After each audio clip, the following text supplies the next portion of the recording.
Chapter 126. All good things must come to an end. After ensuring that his wife was okay following that drunken fool's attempt to hit on her, Bruno maintained a close eye over his woman and their children for the rest of the night.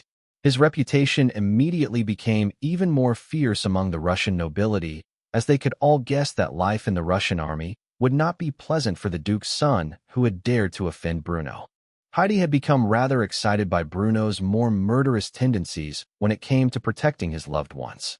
Clinging by his side for the rest of the night, not wanting to be an inch away from him, her expression could be described as pure reverence, and though Bruno didn't notice the way which the woman was staring at him throughout the rest of the ball, others did, and it became a warning to others about the rather possessive mindset the woman had towards her husband, causing many of those who sought to become Bruno's mistress throughout the night to slowly fade away from his vicinity. In the end, Bruno and Heidi shared a lovely waltz together on the dance floor of the Tsar's ballroom, stealing the spotlight as they did so. Bruno was still very young, and Heidi was even younger than him. And because of this, they were quite the attraction, considering their status in the Russian Empire. Eventually, the night came to an end, and Bruno thanked the Tsar for his hospitality. Afterwards, he and his family set off to their rooms for the night. In the morning, they would be on the first train back to Berlin, his children sleeping throughout the journey as they were exhausted from the week they spent in Russia. Meanwhile, Tsar Nicholas II couldn't help but comment on Bruno to his wife after the man and his family departed. "It's a damn shame I couldn't drag him over to our side. A military mastermind like that appears once in a century." The Tsarina had a bitter smile on her face as she rubbed her husband's shoulders, making a remark about Bruno that the Tsar didn't expect. "At first, I thought Olga had taken a liking to the man, but with the viciousness that couple displays towards those who have any thoughts of separating the two of them, I doubt there is even the slightest chance for her. A pity. It is as you say, he is a fine man, and with his princely status, he would have made a great match for our little princess." The Tsar had been so focused on trying to win Bruno over to his side that he didn't even notice the affections of his oldest daughter had displayed to the man. He couldn't help but chuckle and agree with his wife's assessment of the issue. Not the slightest chance indeed. Bruno and his family would ultimately return to their humble home on the outskirts of Berlin, where they would retire comfortably for the evening. Quite a bit of time had obviously passed from their journey to Russia and their journey back. Roughly a fortnight had passed if one included the time it took to get to St. Petersburg and back by a steam-powered locomotive, as well as the time spent in the area.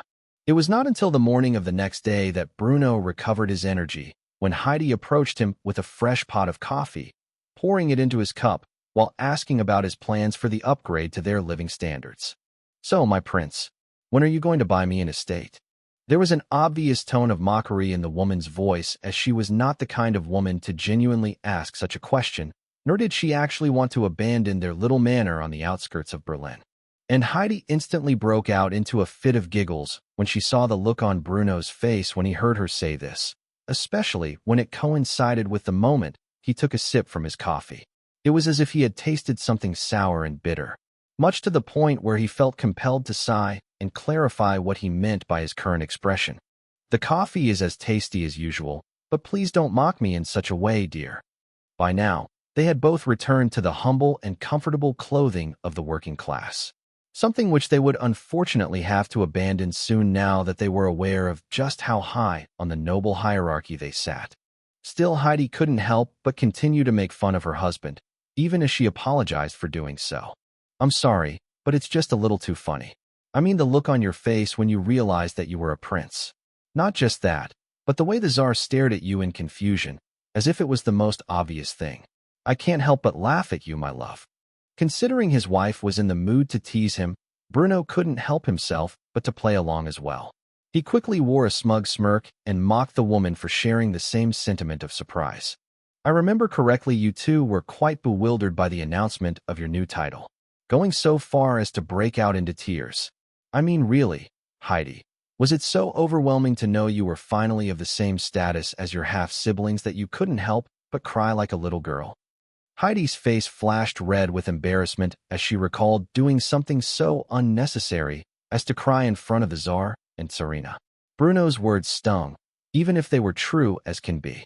Because of this, She immediately tried to hide her shame by looking away from the man and pouting as she whispered criticisms towards him for the brutality of his remarks. That is a bit too cruel. However, they both broke out into laughter immediately after, showing that neither of them took offense to any of the remarks shared between them. And sure enough, just as they were about to kiss and make up, their kids came running into the dining room, hungry and ready to eat breakfast. Breakfast. Both Bruno and Heidi quickly separated as their lips were an inch away from one another, acting as if they were not about to be intimate in the middle of the dining hall. Instead, Heidi went back to the kitchen and quickly began to prepare extra plates for her kids, who had slept in longer than they had. Meanwhile, Bruno began to ask his kids if they enjoyed their trip to St. Petersburg. So how about it? Won't you all tell your father your honest thoughts about our family trip to Russia? Eva, being the oldest of the children, and having a remarkable degree of intelligence for her young age, was quick to comment on her father's status. While she didn't understand the full complexity of it all, she knew her beloved father was a true prince, and a powerful military commander at that. Daddy is so amazing. I never knew you were a prince. Does that mean I'm a princess? Bruno quickly patted the girl's head, assuring her that his title was entirely hereditary, and because of that, she was indeed a princess. That's right, Eva is Daddy's little princess. Elsa and Erwin, you also have my title as you are all my children. Hell, even your mother is a princess by law. Isn't your father amazing? The rest of the meal was spent between the family talking about how much they enjoyed their time in St. Petersburg, with the children not being aware of the fact that their father had basically sentenced a Russian nobleman to death for daring to covet his wife. That was not exactly a story that was suitable for children, especially those as young as Bruno's kids. Because of this, they seemed to rather enjoy their visit to St. Petersburg, and it was only when they were significantly older that they finally learned what happened that day. But by then, they would have plenty of opportunities to personally witness what happened when someone came after Bruno's family with malevolent intent. The man, after all, had earned the name, the Wolf of Prussia, for a reason, and it was the duty of the alpha wolf to protect his pack through violent and brutal means if necessary. Chapter 127, Rake. After breakfast was over, Bruno was required to report back to the Kaiser. The man had after all made a personal request of him to become closer to the Tsar, and while Bruno had achieved some modicum progress in this regard, it was not exactly like a strong bond of friendship could be built overnight. Unless, of course, there were some extraneous circumstances like Bruno saved the Tsar's life, or they endured some trauma together like a survival situation, or fighting on the battlefield. And none such occasion had occurred during his time in Russia. Because of this, Bruno appeared at the Kaiser's palace where the man was clearly expecting his arrival, as he had quickly been welcomed into the home. Bruno saw the Prussian Princess Victoria Louise upon entering the building, and though he tried to say hello to her, she simply glared at him as if he was some pile of refuse before walking off while pouting, all without saying a word. Bruno had no idea what he had done to antagonize the young princess, but frankly, knowing women, it could have been something incredibly mild, or it was just one of those days, and thus he walked into the room where the Kaiser was waiting for him without saying another word. The Kaiser seemed pleased to see Bruno. No doubt his spies in the court of the Tsar had reported everything about his visit to Russia to the man shortly after they happened, and because of this Wilhelm couldn't help but make a comment of jest at Bruno's expense. There's the Russian prince we all know and love. Frankly speaking, Bruno did not consider himself on friendly enough terms with the Kaiser to receive such camaraderie from the man, especially when it came in the form of not-so-friendly banter. Even so, there was not exactly anything he could do about it. I mean, what man would be foolish enough to reprimand an emperor for trying to be friendly with them? Because of this, Bruno sighed and made a comment in a rather grumbled tone about the whole ordeal. So, I suppose you know everything already. The Kaiser stood up from his seat and approached Bruno, patting the man on the back as he confirmed this was indeed the case. Oh, of course, from what I have heard, it came as quite a surprise to you and your lovely young wife when you learned of the status you received months prior at the end of the Russian Civil War. Honestly, I'm starting to suspect that you simply do not listen to me when I speak to you. Or perhaps is it just ceremonial affairs that you have a hard time enduring? Bruno sighed once more. He suspected he would be sighing a lot in this visit as he wholly admitted the truth to the Kaiser about why he was so ignorant of the fact that he was a Russian prince. If I'm being honest, I have more important things to think about than the long, sordid history of the foundation of these awards. I was being granted and exactly what they meant. How was I supposed to know that I would be granted the highest noble title possible in Russia, aside from perhaps being adopted into the House of Romanov? Wilhelm looked at Bruno as if he was vastly underestimating his achievements in the Russian Civil War, and so he was quick to wag his finger and reprimand him for doing so.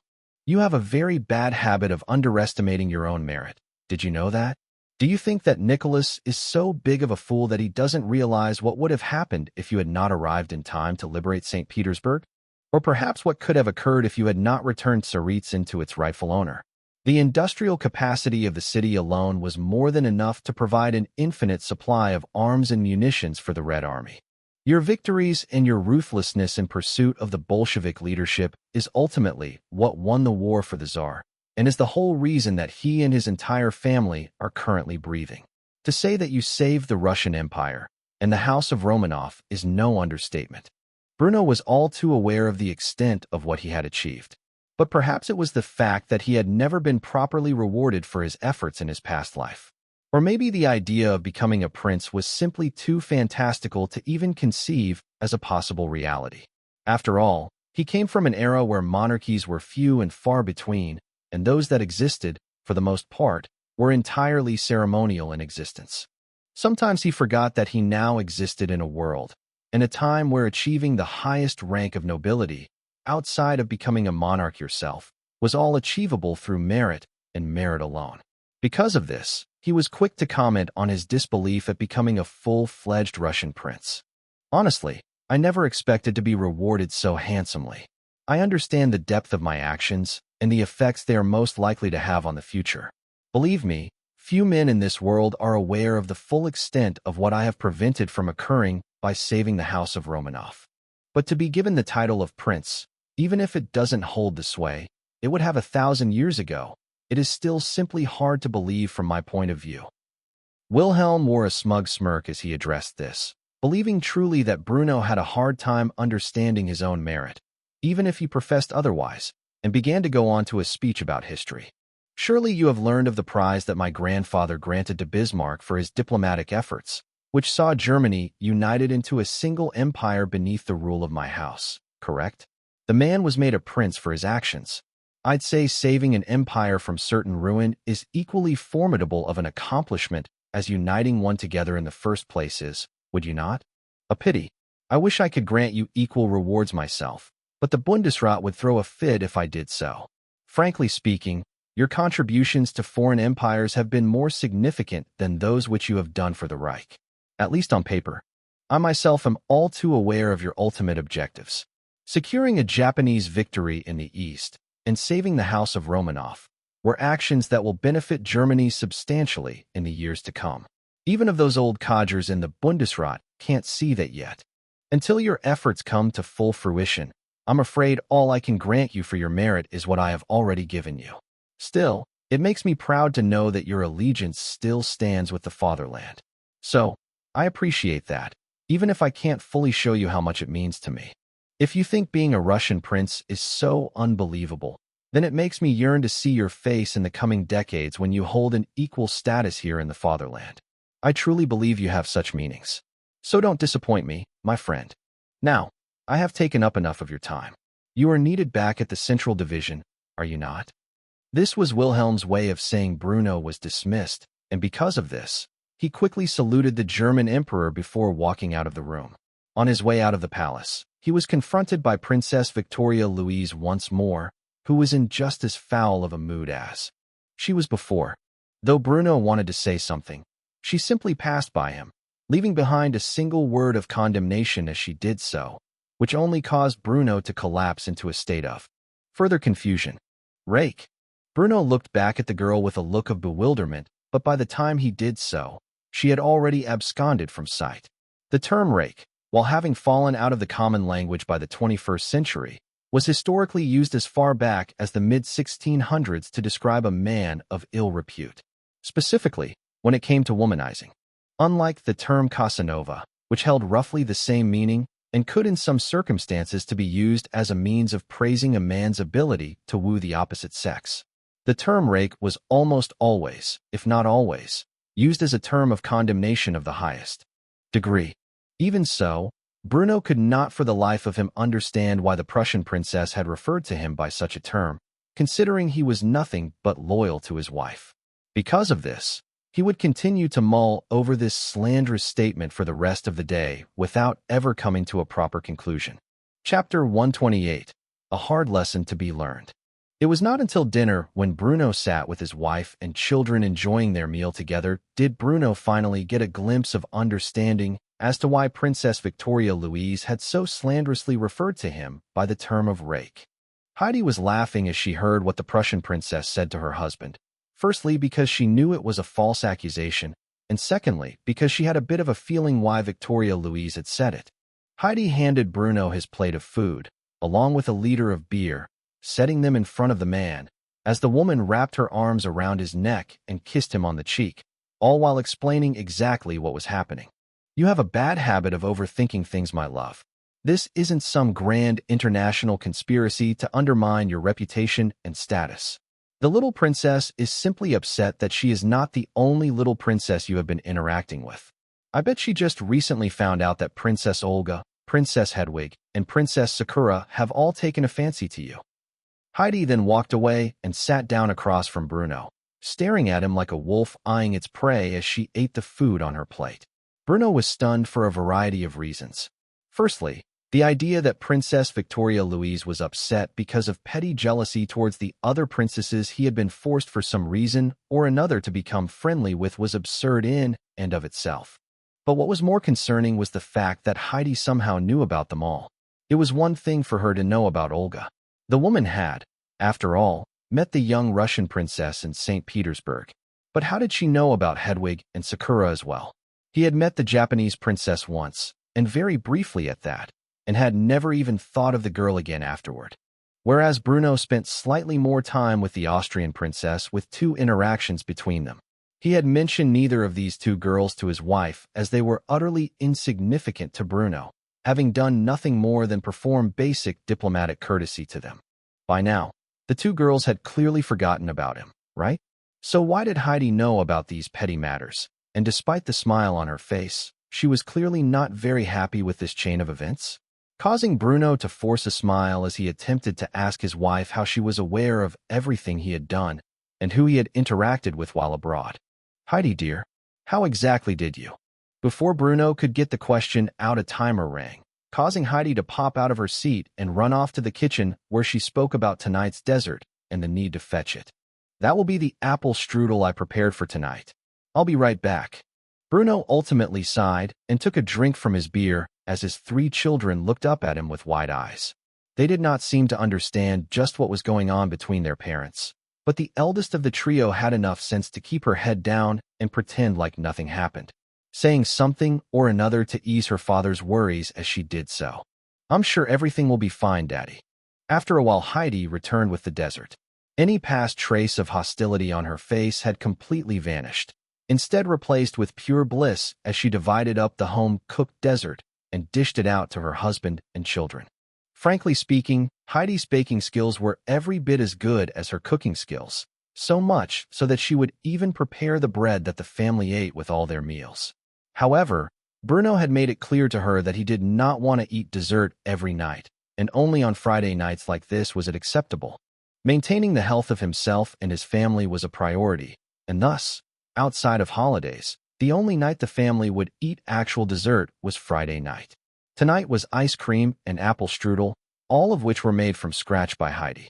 Bruno would forget all about this incident with the Prussian princess, and instead spend the rest of his night with his family the way they usually did, playing card games and board games together as a family, until finally going to bed. The next morning, Bruno received a call from one of several corporations he owned. This was his maritime corporation, which specialized in the manufacture of naval vessels and the components that they made use of, such as submarines and destroyers. His presence was requested, as the engineers he had set up with establishing the more advanced fire control systems of the Second World War known in the United States as the range keeper, had several questions which they needed to ask of him. And because of this, Bruno alerted the Central Division that he would be out for the day, while taking the first train to Danzig. Several hours had passed by the time he arrived in the Prussian port city, and when he got there, he soon found himself at the naval dockyard he had personally secured the construction of.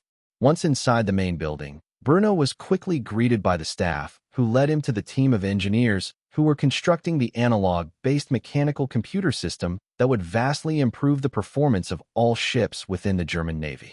Once Bruno met with the lead engineer, he realized that the team was rather ecstatic to meet with him, which was not the mentality that one would have if they had encountered problems with the development of their project like Bruno had assumed when they called him.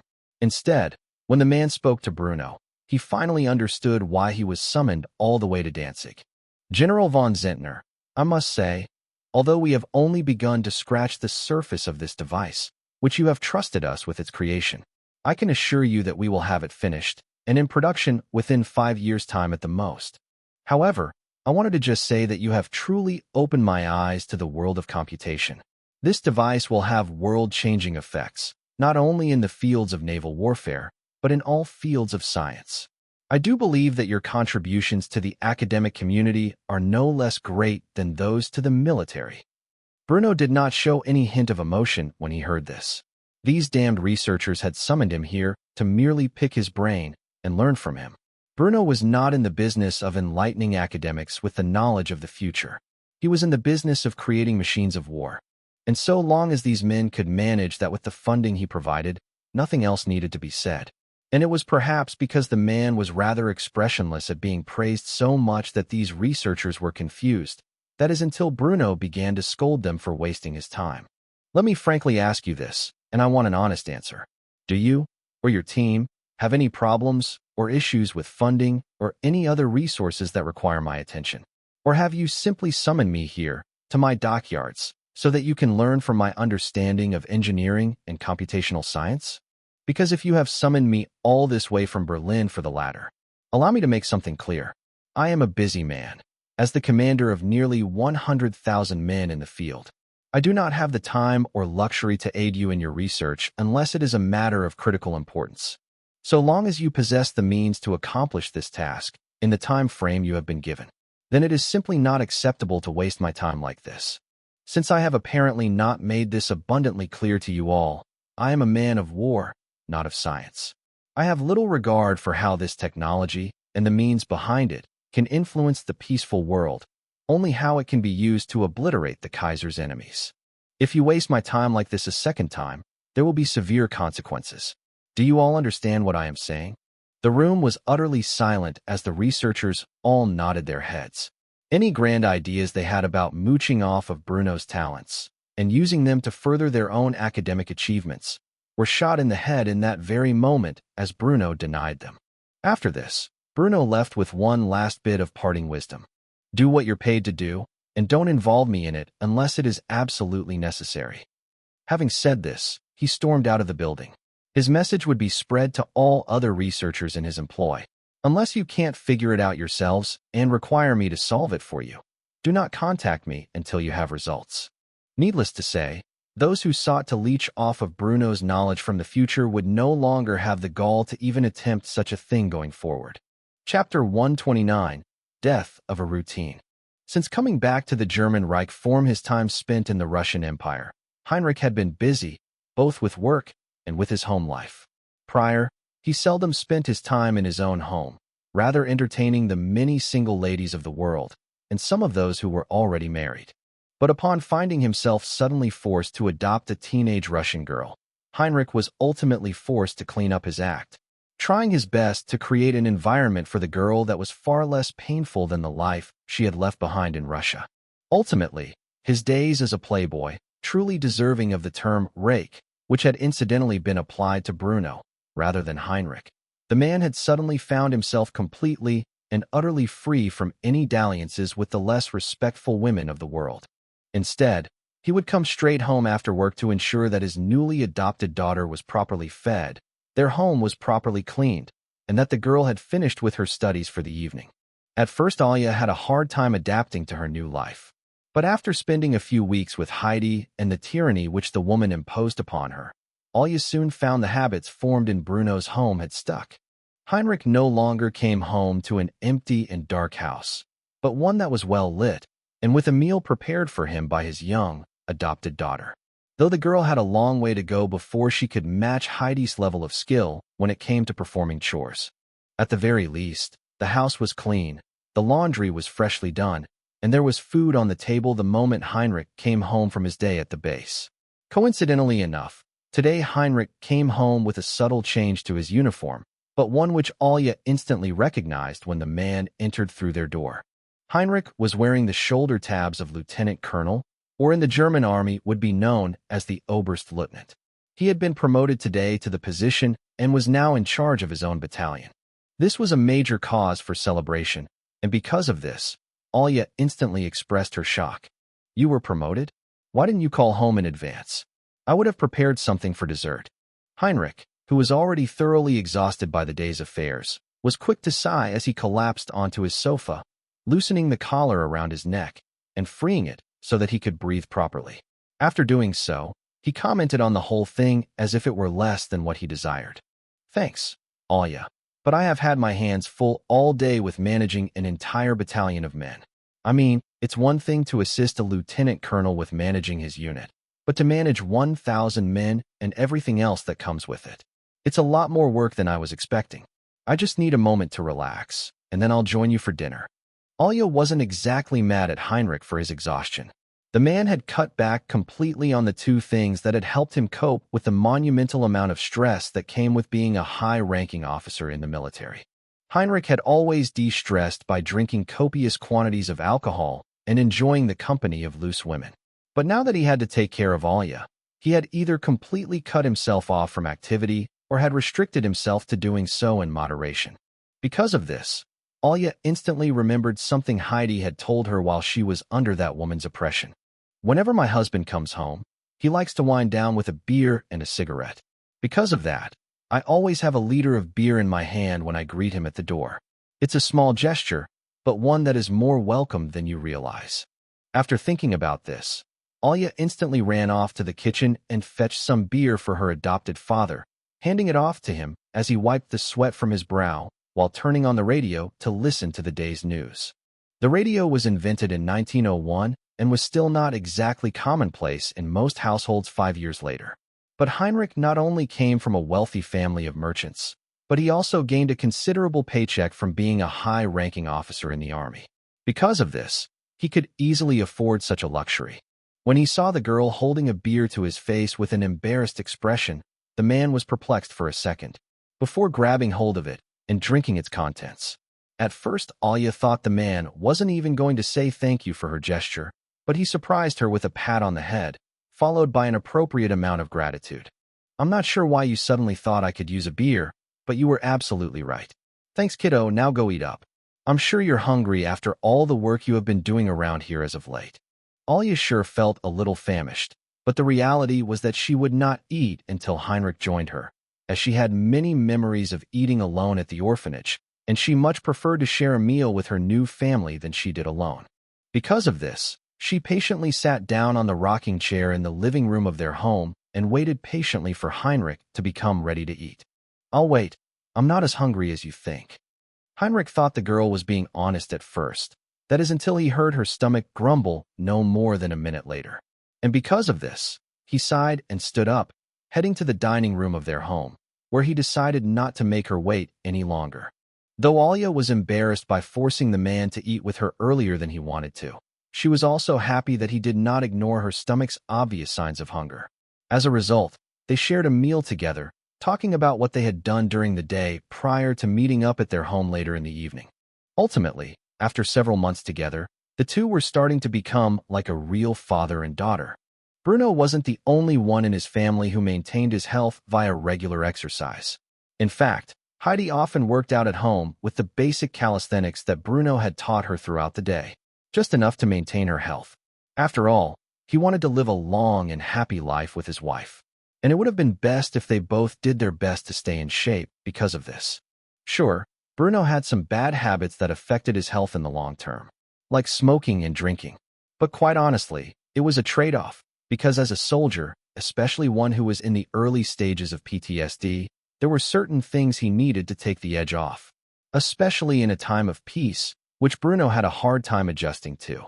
More so than many of the men beneath his command who were more than happy to flee the battlefield and live a peaceful life at home when they got the opportunity to do so. After working up a sweat for the day shortly after her husband went off to work, Heidi began to perform her daily chores, which also required a degree of exercise. She had a complete and utter disdain for filth and did a damn good job maintaining a squeaky clean environment in her home. Aside from cleaning the home and exercising, Heidi would routinely mother her small children, keeping an eye on them throughout the day before finally preparing a meal for when her husband came home. By now she had mastered the art of finishing the meal just in time for Bruno to get home, so that he could enjoy a brief beer while it cooled down just enough to be the perfect temperature to eat. And like always, this is exactly what happened when Bruno came home for the night. However, the words which the man spoke over dinner to his wife and children have instantly shattered Heidi's routine. She realized things would be changing for her and her beloved family in the coming months. So, I finally found the perfect plot of land to begin building our estate upon just outside Berlin. As for the one in Russia, I have yet to choose a city which I would prefer to construct it. But I'm thinking near Tsaritsyn. I am after all rather beloved in the area for the mercy which I showed there. And the Volga region has a high concentration of German settlers, so when we vacation there, it won't be too alien of an environment. What do you think? Though Bruno asked for Heidi's opinion, she really didn't have one, and even if she did, she wouldn't argue with Bruno over it. She simply accepted his decision, as he had clearly thought it out far more than she had. After all, she was much too busy managing their home to be involved thoroughly in such affairs. Thus, she wore a charming smile on her pretty face as she agreed to her husband's question without hesitation. You know me, whatever it is you decide, I will support you with my everything, dear. Bruno was happy that Heidi didn't disagree with his choice of location for their Russian estate. However, though neither of them knew it, they both sighed in a silent lament for their relatively peaceful and humble city life in this old manor which they had called home for many years now. It was the death of a routine and the birth of a new era for their family. Chapter 130, Pig War.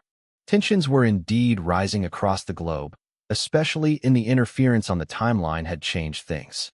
The Russian in this life than it should have, the result of which was the Sem Romanov as the undisputed rulers of the Russian Empire. And though the Tsar's power over his nation was no longer out by constitutional convention with the foundation of the state, modernization had become an immediate concern. Bruno capitalized on this, investing significantly in everything. Paragraph comment. Paragraph comment feature. Now on the web.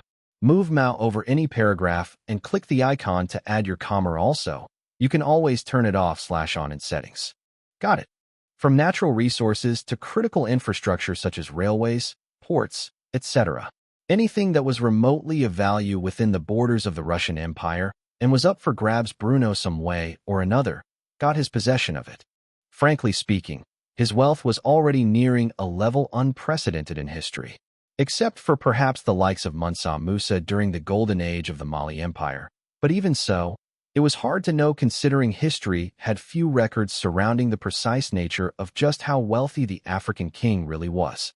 Considering the extremely humble life with Bruno lived, more money meant more investments, which in turn meant more money. Anything that was either of tangible value or theoretical value. He tried to get possession of either in part or full. Such was the power of knowledge from the future. Very quickly, his bank account began rising so much that the idea of creating a new bank to challenge the Rothschilds and their control over the German Reich began appearing in Bruno's mind. After all, one could link the Rothschilds to the defeat of the German Reich during the Great War if they looked deep enough into historical record. Though commonly touted as a myth espoused by right-wing populists, in an attempt to gain control over the Reichstag during the days of the failed Weimar Republic. The notion that Germany was stabbed in the back by wealthy bankers and capitalists wasn't entirely conspiratorial. As with all myths and legends, there was some truth hidden between the exaggerations or outright falsehoods spoken about it. and the Rothschilds were indeed involved in many sinister things behind the scenes. So, forming a bank with substantial financial backing, especially when the world currently operated on the gold standard, was an excellent idea for Bruno to pursue. It wasn't something he planned to do overnight, as building a bank for the people was something that would require substantial time and investment. But it was added to the list of things that Bruno would get involved with in the coming years. Of course, there was a far more immediate crisis that required his attention that was happening just south of the Reich's borders. Tensions between Serbia and Austro-Hungary were rising steadily, perhaps even greater than they had in his past life. And it was perhaps because of this that the Pig War had inevitably broken out. What was the Pig War, you might ask? Well, it was a trade war fought between the Austro-Hungarian Empire and the Kingdom of Serbia over the export of pork. For the last century, Serbia had largely been under the Habsburg sphere of influence, and for a long time had been a major exporter of pork to Austria-Hungary. But Serbia had decided to very recently begin breaking away from that influence, and instead build ties to other countries, the list of which included the likes of Bulgaria, Germany, and France. Seeing this as a challenge to their authority, the Hungarian government imposed economic sanctions on the Kingdom of Serbia. Tariffs were heavy and forceful. As with all economic sanctions, they never really ended up in the favor of the nation imposing them. Instead, Serbia turned to France for munitions, Germany for commercial goods, and established a free trade area with Bulgaria, all of which had culminated now in Austro-Hungary just straight up, closing its borders to Serbian pork. Had Serbia not established ties to these other nations, this may have worked, as pork was currently their single largest export.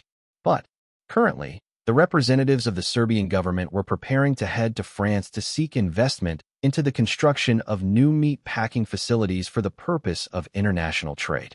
Though it might not seem like it, this was a major international issue, one that would inevitably lead in part to the Black Hand's assassination of the Austrian Archduke Franz Ferdinand and the event that would cause the Great War to begin.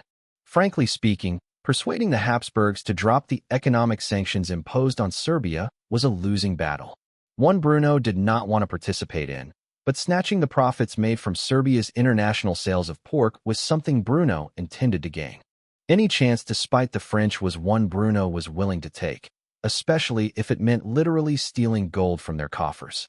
After all, Serbia would purchase the raw materials for the construction of these meat-packing facilities from the German Reich anyway, so why not ensure that he was the ultimate benefactor of this little trade war? As a result, the Serbian officials, who were preparing to head to France, were shocked when one of their aides knocked on the door and alerted them to a strange turn of events. "Sires, there is a representative from the German Reich here to speak with you. He goes by the name of Lord Bruno von Zehntner. Should I tell him you are busy?" Bruno's reputation had long since spread far, and as far as the Serbian government was concerned, he was a powerful enemy and a close friend of the hated Habsburgs. For him to come all the way to Belgrade, it was both unexpected and daunting, to say the least. Because of this, the official was quick to demand that his aide do the exact opposite. "You will do no such thing. Were you perhaps dropped as a child? Do you not know who that man is? Send him here immediately." The aide, after being thoroughly rebuked for trying to respect the timeliness of his boss's appointment with the French, walked away with his head hanging low as he invited Bruno inside the man's office. Bruno did not stand on ceremony, nor did he allow the man to motion for him to seat. Rather, he took his seat and immediately got to business while the man was still standing across from him. "Let me be blunt. I know all about your plans to go seek investment from France for your attempts to circumvent the sanctions currently imposed on you by the Habsburgs. Cancel your appointment. I'm here to personally write you a check for the money you need as a private investment." Had the government official personally been holding a cup of tea, he would have dropped it in that moment, and in doing so shattered the cup all over his office floor, spilling the drink's contents all over it. Luckily for him, he was in no such condition, and because of this, he merely took a seat, in an almost exaggerated gesture as he interrogated Bruno about why he would do this. "I'm sorry, I believe I may have misheard. You personally want to invest in Serbia's pork industry? But I thought you were on friendly terms with the Habsburgs. Why would you be interested in such a thing? Wouldn't that risk the relationship you have with Austria?" Bruno did not react to this statement at all, his face as stoic as the ancient Emperor Marcus Aurelius, as he spoke of his reasons for doing so. This has nothing to do with my interest in Austria. I am merely a businessman, seeking to take advantage of an opportunity to make some profit that sits before my very eyes. I'm not a politician. The trade war fought between you and Austro-Hungary is no business of mine. So, will you accept my investment or not? If not, then by all means go to France and see if they are willing to hear you out. But that's a long journey, all for the possibility of being rejected. Meanwhile, my money is as certain as the amount of men I have killed. So which will it be? This was actually an honest statement by Bruno. He knew there was no way he could isolate the French from Serbia before the war began, and perhaps by doing so, ensure it never happened. No, relations between the two countries were already too far gone for this to happen. Rather, Bruno merely wanted to steal from the French the profit they gained from this war, profit that would eventually be invested into their war machine. And his attempt to do so inevitably succeeded, as his words thoroughly convinced Serbia to allow Bruno to be the sole investor in their new meat packing plants and their international trade of pork. This, of course, also gave Bruno an excuse to return to Vienna, and not just as a means of fulfilling his promise to the young Austrian princess. Chapter 131. Returning to the Hofburg. Considering it was a time of peace, and Bruno's substantial division of the German army's high command, he was a man taking time off when he needed it, especially for the sake of diplomatic visits. Even so, he did not Habsburgs despite his intentions to do so. Instead, he spent peaceful time with his family, all while his new estate was his economic ventures continued to succeed. Thanks, of course the matter. Paragraph comment. Paragraph comment feature now on the web. Move mouse over any paragraph and click the icon to add your comma also. You can always turn it off/on in settings. Got it. Because of this, it was not until the early months of 1907 that Bruno took his family on a winter vacation to Vienna, first by reaching out to the Kaiser Franz Joseph I of Austria and communicating with the man regularly enough throughout the fall and early days of winter in order to secure a proper invitation. Finally, the day came for the train to pass through Germany from Berlin into the southernmost tip of its borders, which was the Alb region of Bavaria. Sitting in the warmth and leisure of a train as it passed through the Alps through the dead of winter was perhaps the most beautiful thing Bruno had ever witnessed. Even more so as it went into the Tyrolean Alps and finally off towards Vienna. His children couldn't help but marvel as they looked out the windows at the tall mountains steeped in snow. But despite its immense and wondrous beauty, Bruno was all too aware of the dangers that existed in these mountains, and during his past life, the thousands of corpses that lay frozen there for well beyond 100 years, and perhaps infinitely so. After all, the Isonzo campaign of the Great War was fought in the Alpine region of Europe, and many bodies had never been recovered, lying under a sheet of ice and snow buried for all of eternity after artillery strikes caused an avalanche to crash upon both armies. It was the immediate thought that crossed through Bruno's mind, as he was uncertain if he would be dispatched to such a dangerous area when the war finally reared its ugly head. All the while, his children exclaimed in shock at how beautiful the snow was. "Mommy, Daddy, can we go out and play in the snow?" Eva, being the most excited of them all, was, of course, the loudest. And while Heidi simply smiled at her children's joyful gazes filled with childlike wonder, Bruno stared into the distance, knowing the harrowing truth of what playing in the snow could cause.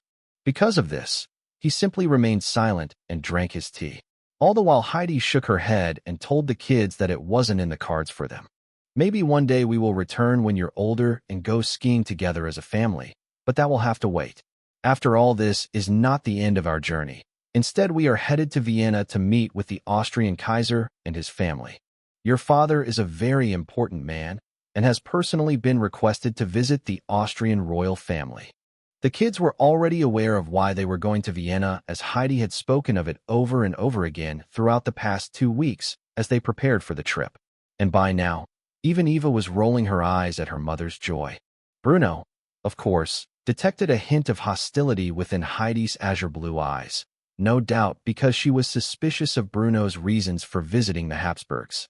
She, after all, had learned about his pinky promise to return to the Austrian princess and tell her all about his war stories. even if Bruno had no idea how she knew this. And because of this, he would be extra on his guard, making sure that the old emperor didn't say anything foolish and jest like he had during his last visit. Hence why, to calm his nerves, Bruno thought of past battles from his past life and the gruesome toll they had taken on the men fighting them. Eventually, however, Bruno and his family arrived in Vienna, where they were escorted to the palace by a motorcade. Once inside, Bruno was not surprised to see the Austrian Kaiser and his family there to greet him, including all those he had met the last time. Since this was not a military exercise, the other generals who had taken a dislike to Bruno's blunt personality and exceptional abilities were not present. However, one person who was there was quick to greet Bruno in a way that triggered Heidi's more possessive nature. Once introductions were properly made, and the proper time and place had come, Hedwig approached Bruno and grasped his hands with wide and excitable eyes, where she thanked him for fulfilling his promise. "You remembered.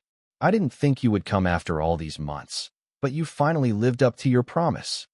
Heidi's eyes narrowed so much they practically turned into the width of a dagger as she stared at Hedwig with a smile that could just barely conceal her wicked intentions to those who were not accustomed to her darker side.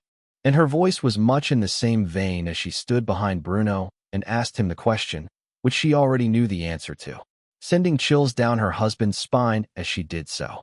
"Oh, and just what form of promise can be made between a married man and a teenage girl?" Hedwig had only just now noticed that Heidi was standing behind Bruno the entire time, and was quick to release her grip over the man's hands. She awkwardly scooted away from Bruno, while blushing, making sure to gain a safe distance away from the angry housewife, all the while clarifying what she meant as she did so. "I'm sorry. I didn't mean it like that. Your husband just promised to return to Vienna and tell me about his war stories sometime. I just didn't expect him to actually remember it. I got too excited and did something inappropriate. Please forgive me." Seeing how the girl displayed a proper knowledge of her place, and even managed to apologize with the proper manners, Heidi forgave Hedwig with a smug smile on her face and a conceited tone in her voice, all while Bruno stared at his wife as if she had lost her marbles for feeling the need to be in competition with a literal child. "Well, as long as you know what you did was wrong, then I'm sure it was nothing that can't be forgiven." Either way, Bruno knew that the night would be a long one, especially after he and his family shared a meal with the Habsburg family. He would, of course, have to live up to his promise and express the many battles and skirmishes he had engaged in over the years, something that he had hid from Heidi and his family simply out of respect for their sense of peace. But even so, Hedwig would not allow him to escape from telling her these stories now that he had fulfilled his promise to return to Vienna. While at the same time Heidi would not allow Bruno to run off with the young princess without her supervision, not out of any sense of mistrust towards her husband, but rather the little harlot who dared to be so bold as to grab the man's hands and look at him with such excitement all in front of his wife. It was simply intolerable, because at the end of the day Heidi trusted Bruno with her life, but all the other bitches in the world who she perceived to be coveting her man, they could not be trusted under any circumstances, even if the reality of the situation was far from what she may have been inclined to believe. Chapter 132: The Price of Salvation. Bruno and his family were entrusted to a long-winded retell in Habsburg and its astounding legacy and impact on Europe at large. The tour through the Hofburg, where they stopped at every poor dynastic history, while enlightening someone like Bruno who was but dull for his wife and children. Even so, they were forced to endure it, as to even make a stater found it to be considered an insult of the highest caliber to SUC family. Paragraph comment. Paragraph comment feature now on the web. Move mouse over any paragraph and click the icon to add your comma. Also, you can always turn it off/on in settings. Got it. By the time they were done with this historical lecture conducted in the form of a tour across the estate and its massive grounds, dinner had been prepared, and this was where the real entertainment began. After all, in a bid to make sure that Bruno properly lived up to his promise, Princess Hedwig quickly took to the man's left side, even after meeting the ire of Heidi's homicidal gaze. She then began to plead with Bruno to regale her with the tales of his heroism on the battlefield, something which Bruno had no qualms about reliving, as he, after all, found comfort in the weirdest of places. Frankly speaking, Bruno did not exactly know how to tone down the violence that occurred, and retold the war as it was, catching the attention of his wife, as well as the Habsburgs who looked at the man as if he was mad. Whether it was clearing houses, leading a charge through trenches, or personally taking command over the interrogation and execution of captured rebels, Bruno's retelling of the campaigns he had fought and won was bone-chilling. But what was perhaps the most terrifying part of all is that he retold the story with the same lifeless expression he always seemed to have, almost as if the horror he described had not fazed the man in the slightest. Hedwig, of course, listened to Bruno's tales with a wide and gleeful eyes, as if she was hearing what combat was actually all about for the first time in her life. Glory, heroism, victory? These were falsehoods spun to her by her father's generals. They were the same lies told to young men to inspire them to go out and die for the old men who sat in the capital making war in the first place. Nobody ever mentioned the gruesome details of how artillery could blast a man's limbs apart despite being in the immediate kill zone, or what it was like to stab your bayonet through a man's rib cage, only to find it stuck inside, requiring you to fire a shot anyway in order to yank it out. Bruno, however, held nothing back when he spoke of war and its cruelty, for to do so would be to dishonor the men who had died, both beneath his command and the enemies which he had slain in the trenches. The explicit detail he spoke of in his retelling of the battles he had waged and won was so gruesome that even some of the men within the Habsburg line found themselves looking at their food as if they had suddenly lost their appetite to eat it. But not Bruno. He ate the food he had been given and drank his beer without complaint and without expression. All the while he spoke of the trenches, where the rain poured over his head and artillery pounded in the distance. Heidi, of course, felt very differently than Bruno did after hearing all the harrowing details of the war that he had endured. She was by no means a fool, or naive. She knew fully well that war wasn't exactly something that was pretty or idealistic. And if she had it her way, Bruno would retire from the military altogether. After all, they had enough wealth that none of them ever needed to work. But after hearing Bruno talk about the battlefield with such detail, Heidi realized that her husband would never step away from that life, as war had long since taken his mind and his soul. What remained when he came home to her was a mere revenant. It was a rather depressing moment for the woman and was one of the reasons why Bruno had never mentioned these things to her in the past. After the meal was over, Hedwig thanked Bruno for his stories, having been enlightened to the true nature of combat and not the bullshit she had been spun throughout her youth. While Franz Joseph told Bruno they would speak the following morning about some more important matters. After all, he had come to learn of Bruno's investment into the Serbian meat industry and wanted to interrogate them and about his intentions.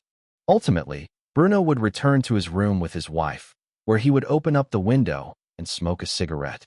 She was clearly in a sullen mood, and Bruno understood why, quickly apologizing to her for the things he said at dinner. "I never wanted you to find out about those things. But royalty can be difficult to entertain, and refusing the request from a Habsburg, even one as young as Hedwig, is unwise. I'm sorry. I know it must have been disheartening for you to hear. I'm just glad the kids didn't have to listen to me drivel on about the reality of my occupation." Heidi remained silent for some time, while Bruno let out a large puff of smoke from his lungs and outside the palace windows. Once he had done this, she finally turned to him with tear-stained eyes and asked a question which caught Bruno off guard. "When is it going to end, Bruno? Will you only stop fighting these wars once death has taken you from me? Why must you make such risky choices in life? You are a general now, are you not? Shouldn't you sit in the rear where it is safe and sound? Why even continue with your military career? You have untold fortunes. Is killing really so appealing to you that you must put your life in jeopardy?" Bruno did not say anything for a while. Not until he had snuffed out his cigarette in the ashtray and closed the windows. His words could not be overheard by anyone after all. He quickly approached his wife and hugged her, whispering in her ear not the words which she wanted to hear, but the honest truth. "You mistake me, Heidi. I am not the man of cruelty you think I am. In fact, your accusations truly wound me in ways which you cannot fathom. Do you really think that this is what I want out of life? To spend my life on the battlefield as my mind slowly wastes away from the death and despair which I am subjected to witness? Should I have been given a choice in the matter, then I would have gladly chosen to live the peaceful life of a wealthy industrialist with you and our children by my side. You are, after all, the pride and joy of my life, Heidi. But this is a burden to ensure that was not chosen by me, but by God above. I was destined to fight in this upcoming great war from the moment I was born into this world. It is not a matter of choice, but rather a matter of duty. Duty unto you, my wife, and to that of my family firstly, second to the Kaiser and to the fatherland, and finally a matter of duty unto God in heaven. Should my sanity be the ultimate price to pay for the sake of ensuring the survival of the German Reich and a future for our children which we can be proud of, then I will gladly pay it. 1,000-fold. As much as it may appear to be, it is not out of some gruesome bloodlust that compels me to return to the battlefield time and again, but rather, for the sake of you all and for the future of our family. For without my guidance in this coming great war, this entire world would be doomed to a ruinous future filled with despair. Heidi was not entirely surprised by Bruno's words. She was well connected after all, and with each passing day as the list of international crises piled up, it was starting to become more and more apparent that war between the great powers was inevitable, but she simply had to ask the question which kept her heart bitter towards this thought. But why? Why does it have to be you? Couldn't anybody else fulfill this job? Bruno simply smiled bitterly as he shook his head, before caressing his wife's chin, where he gently kissed her lips, before leaning in and whispering his thoughts aloud. Silly girl, it was always meant to be me. Had God not chosen me for this role, you and I would have never met, for I never would have been born in this world. Do not lament the fact that I must suffer to ensure the existence of a better world, for it was a burden chosen for me to bear from the start. Rather, you should rejoice that by virtue of my fate, I was destined to meet you, the love of my life. Bruno's words, and the certainty in his statement, made it seem like he knew things he shouldn't know, as if he was some kind of prophet chosen to alter the course of history in the favor of Germany. Madness if uttered by any other man, to be sure, but when spoken by the man she loved and believed in more than anything, Heidi couldn't help but believe perhaps Bruno was telling the truth. Chapter 133, The Altruism Paradox. The next day, everyone was in a much better mood, having slept off any negative thoughts regarding the horrific but accurate retelling of war that Bruno had shared during the previous evening's dinner. And Franz Joseph had wanted to personally meet with Bruno, who had made a significant investment in Serbia's meat industry, one that gave him a significant amount of control over it. Because of this, Bruno found himself in Franz Joseph's personal quarters, where he sat across the Austrian Kaiser face to face at his desk. The man was quick to break out an offer of an expensive drink, which Bruno politely declined due to the early hours of the day, after which Franz Joseph just blatantly came out and said what needed to be said, since Bruno was not willing to stand on ceremony with him. I want to know why you have decided to approach the Serbian government with the funds necessary to invest in their attempts to circumvent our sanctions by selling their meat elsewhere. I have considered you a friend of Austria and the House of Habsburg up until this point, but now I get the feeling you are deliberately acting against our interest, and I want to know why. Bruno scoffed when he heard this accusatory statement and was quick to roll his eyes as he dismissed it entirely.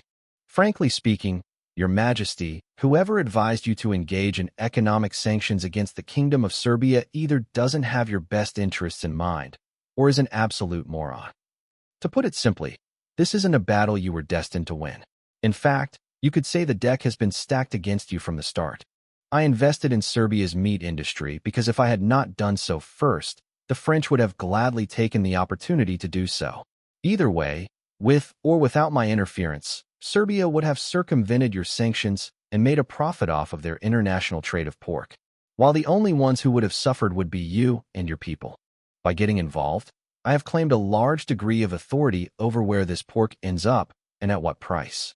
I have also stolen all the profits from the French who would have surely used it to fund their war efforts, which would one day soon be wielded against our two nations. I have done you a significant favor, and you repay me by accusing me of being an enemy of your family. The Austrian Kaiser's eyes narrowed at Bruno after his rather confident statement. He then folded his hands together and was quick to ask the next question in his mind. You say you have done me a significant favor? How so? Bruno honestly felt like he had been rather clear in this regard, but chose to elaborate further and more blunt. As I said, I am now effectively in control of Serbia's meat packaging facilities. Without my say, that meat can't be packaged and transported to other nations. In other words, if you drop your sanctions and tariffs, plentiful amounts of cheap pork will flow through Austro-Hungary and into the German Reich, where they will reach all the way to Russia, never once entering the borders of France, thus ensuring that this little trade war of yours ends in all of our favors, as our three empires will have a substantial supply of inexpensive and high-quality pork for our citizens to eat. And when the people are happy, you don't need to worry about pesky things like revolts.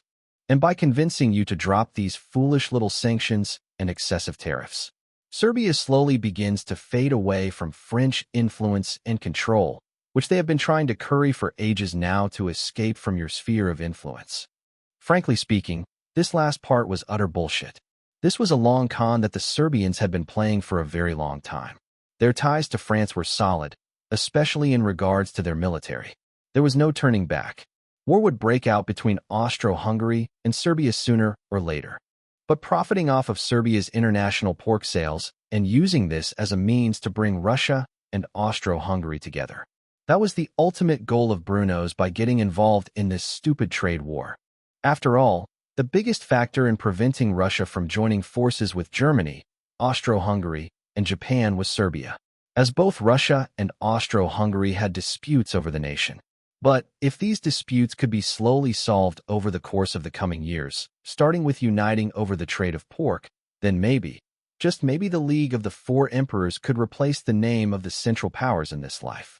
Either way, Franz Joseph was blown away by Bruno's foresight and proactive action in what he had stated was a losing battle for the Habsburgs' attempts to control Serbia. Because of this, the Austrian Kaiser was heavily suspicious of Bruno's goals in getting involved with this matter.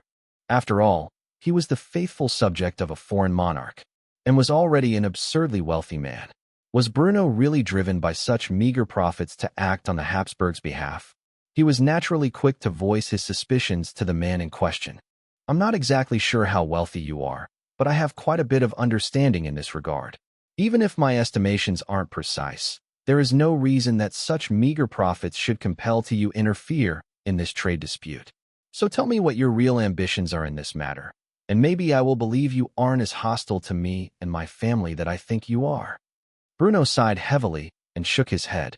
Naturally, he wouldn't admit the full truth that this was one of many subtle manipulations to get the Habsburgs and Romanovs to come together and unite against France. Because of this, Bruno voiced a different reasoning for doing everything that he had done, and while truthful, it was a mere byproduct of his primary ambitions for acting on this trade dispute. As I already stated, stealing the profits from the French and preventing them from using this as a means to properly arm themselves was definitely a goal of mine when I decided to interfere in this matter. But though you may not believe me, my primary interest in all of my endeavors has always been and always will be for the good of the German Reich and its people. Contrary to what you might think, I actually care about my fellow countrymen and the struggles they go through in their daily lives. Making sure one's subjects are properly fed should be a primary concern of every monarch. But we don't live in an ideal world, and not every Kaiser cares so much about the citizens of his empire. Some would rather spend their days trying to force other nations into bowing before them and the power that they wield. And at the end of the day, someone has to care about the people and their well-being. Though I was not born into a proper position to do so, I will always strive to make life better for my fellow Germans, whether that is by protecting them from the aggressive actions of hostile nations or by ensuring that each day they are properly fed. Though I cannot fathom the complexities of international diplomacy that a man born with the divine right to rule must undergo with each passing day, I am sure that there are still lessons that can be learned from those least expected, wherever you may find them. After saying this, Bruno got up from his seat and thanked the Austrian Kaiser for his hospitality, leaving the room behind, all while leaving the man in a state of deep contemplation. Was there really such an altruistic man in this world? And if so, was he truly capable of reaching such a position in life while maintaining his principles? Could a wealthy man truly be so selfless? If so, then how did he acquire his wealth? It was truly a paradox. Or was it simply that Bruno just gaslighting him into believing that the man had no ulterior motives for his actions? Frankly speaking, Franz Joseph couldn't tell if Bruno was a saint sent by God to save his people, or a disciple of the devil sent to unleash the four horsemen from their slumber. Either way, he was an interesting character, and one that was better off kept close by his side, rather than making an enemy of, especially over something as stupid as involving himself in a trade dispute. Chapter 134, Manipulating Diplomatic Negotiations. Bruno's words had stuck with Franz Joseph more than he intended them to. He had mentioned his altruism in passing, all the while neglecting to confirm his real ambitions, which was to bring Russia and Austro-Hungary closer together. Establishing a joint trade network between the three empires was the start of Bruno's masterful plan to manipulate international diplomacy in the favor of the German Reich. After all, if Germany did not have to worry about fighting a war on both its eastern and western borders, and instead simply had to maintain their line of defense against the French, then wiping out the Serbian and Italian armies would be a matter of ease. Not only that, but with Russia being forced to increase their efforts of industrialization as a consequence of the Civil War, they fought due to Bruno's interference in the timeline. They would be a far more powerful ally than the likes of Italy to have backed their alliance. The problems came with how he would go about souring the relationship between Serbia and Russia, the latter of which had long since sought to control the Balkans within their sphere of influence, something that Austro-Hungary also desired. There were few diplomatic solutions to this problem, as it was not exactly like the Serbians could entertain both empires. However, if sabotaging the relations between the Kingdom of Serbia and the Russian Empire was possible, then it would go a long way towards deterring the Russians from investing in the region, or God forbid backing Serbia when the time for the war came. After all, the Russian backing of Serbia had been a large reason for the Great War turning into a global conflict when it could have easily just been an extension of the Balkan Wars that preceded it by a single year. Still, there was no doubt about the way things were headed. France would still support Serbia, and England would back the French, turning this into a major conflict regardless of who Russia sided with. In fact, at the current rate of geopolitics, Russia was likely to still stay out of the war altogether as a result of Bruno's actions. And though that was more than acceptable, it would still be preferable that Russia gave its aid to Germany. If not in this war, then the next one that was destined to follow it. Either way, that was a matter for the years to come. Establishing some form of incentive for the two relatively hostile powers to come together was a good start. And that was exactly what Bruno had done by convincing Franz Joseph to end his sanctions and tariffs against Serbia, and instead open up a network of meat trade from Serbia that would go through Austro-Hungary and Germany until finally reaching the Russian Empire. After all, when everyone was profiting in some way or another, everybody was happy, right? Or such was the theory behind Bruno's methods. And sure enough, after no more than 48 hours, Franz Joseph I, having gone over the books and realized the losses he was sustaining in this foolishly advised trade war, decided to do as Bruno advised. Of course, the pride of a nation was a powerful thing, and because of this, he could not easily do so without some concessions. Hence, the Austrian Kaiser requested a negotiation with the King of Serbia in person, and in neutral ground. Without even realizing it, Bruno found himself having an excellent opportunity to begin sabotaging the relationship between Russia and Serbia from behind the scenes. And he quickly found himself sitting in on the meeting between the two monarchs within the city of Geneva. After all, what better neutral ground was there than Switzerland, who had been neutral in European conflicts for centuries? While Bruno tagged along, rather unwantedly at that, to attend this meeting, his wife and children stayed in the Hofburg, becoming more acquainted with the Habsburg family, and establishing precious ties to the monarchs of Austria and Hungary. In fact, Bruno had sort of forced his way into the meeting under the guise of being the mediator of this negotiation. Because of this, the King of Serbia was staring at Bruno with an intense gaze, all while the three of them sat at a table in some Swiss state building, discussing this dispute over tea. And what, pray tell, is he doing here? Bruno had a smug smirk on his face as he waited for the Austrian Kaiser to answer the question, knowing that the man would back his presence, even if he had managed to force his way into the room by abusing his status as a guest. Believe it or not, he is the reason I have suddenly decided to enter negotiations with you. It would be improper for me to invite him to my home as a guest, heed his advice, and then exclude him from these talks, don't you think? He may be a bit abrasive, but the man is wise beyond his years, and an unbiased perspective might actually do the both of us some good. Quite frankly, this was the first time Franz Joseph had seen Bruno smile outside of the times he was with his family. Either way, if Bruno was smiling here and now while his family was still in Vienna, it could only be described as bone-chilling, considering the man was otherwise stoic at all times. The King of Serbia, having never officially met Bruno, was not exactly aware of the man's stone-faced nature, and because of this, he did not understand how unusual it was for him to be smiling, especially during a diplomatic negotiation. Nevertheless, he did not exactly feel comfortable with Bruno acting as the mediator. Sure, he had a vested interest in this dispute, especially from the side of Serbia.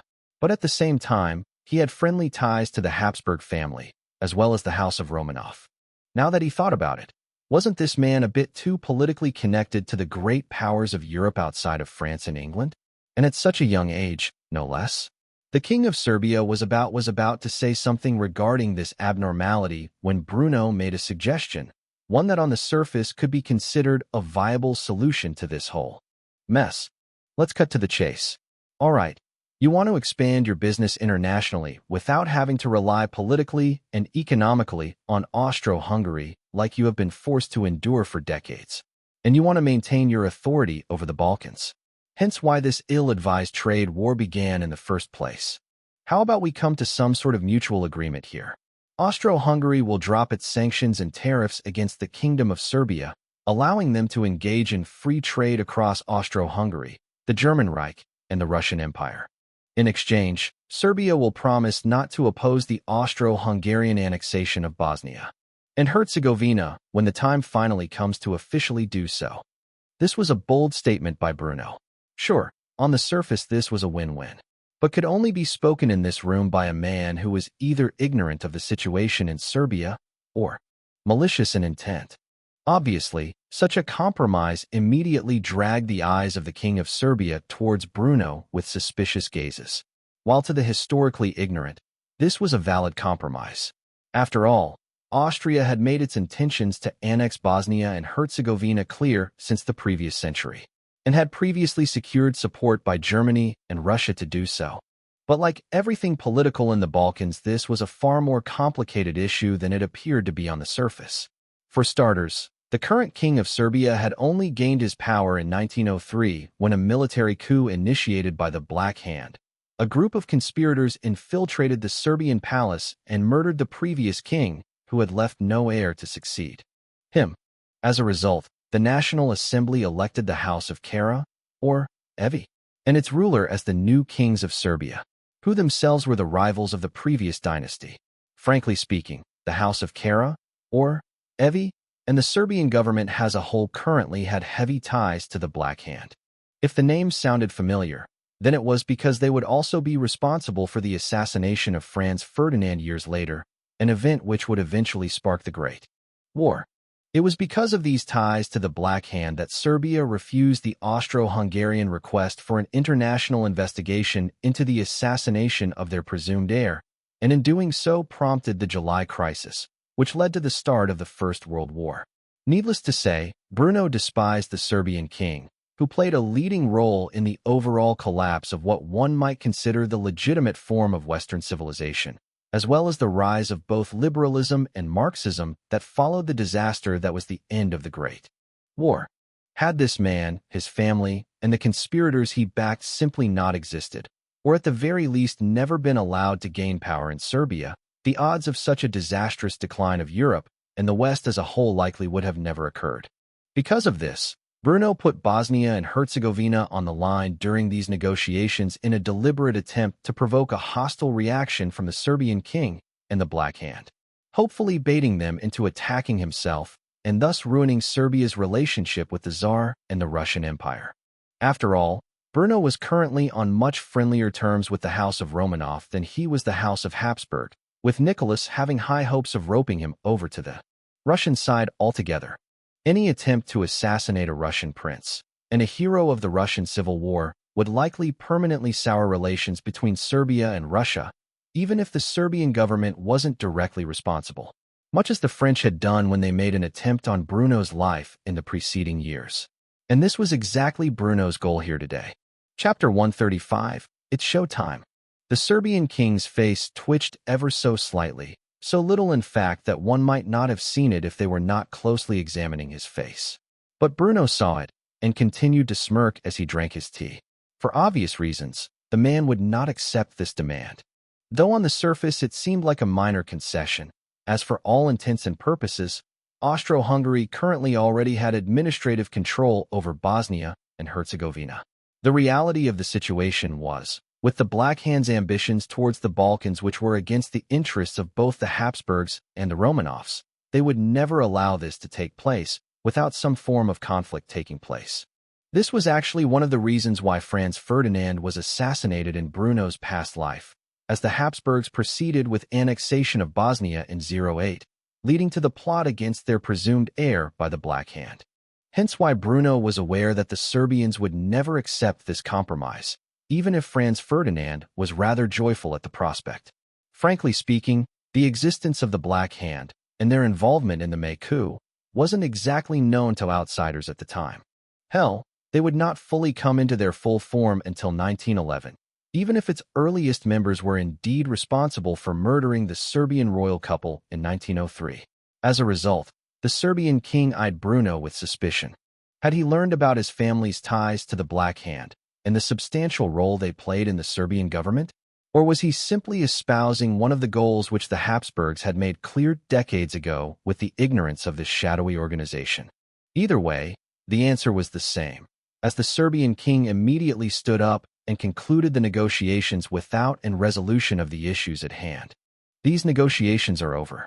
Frankly speaking, you are asking far too much of Serbia in exchange for far too little gain. I have no choice but to think you are simply wasting my time for the sole sake of provoking me.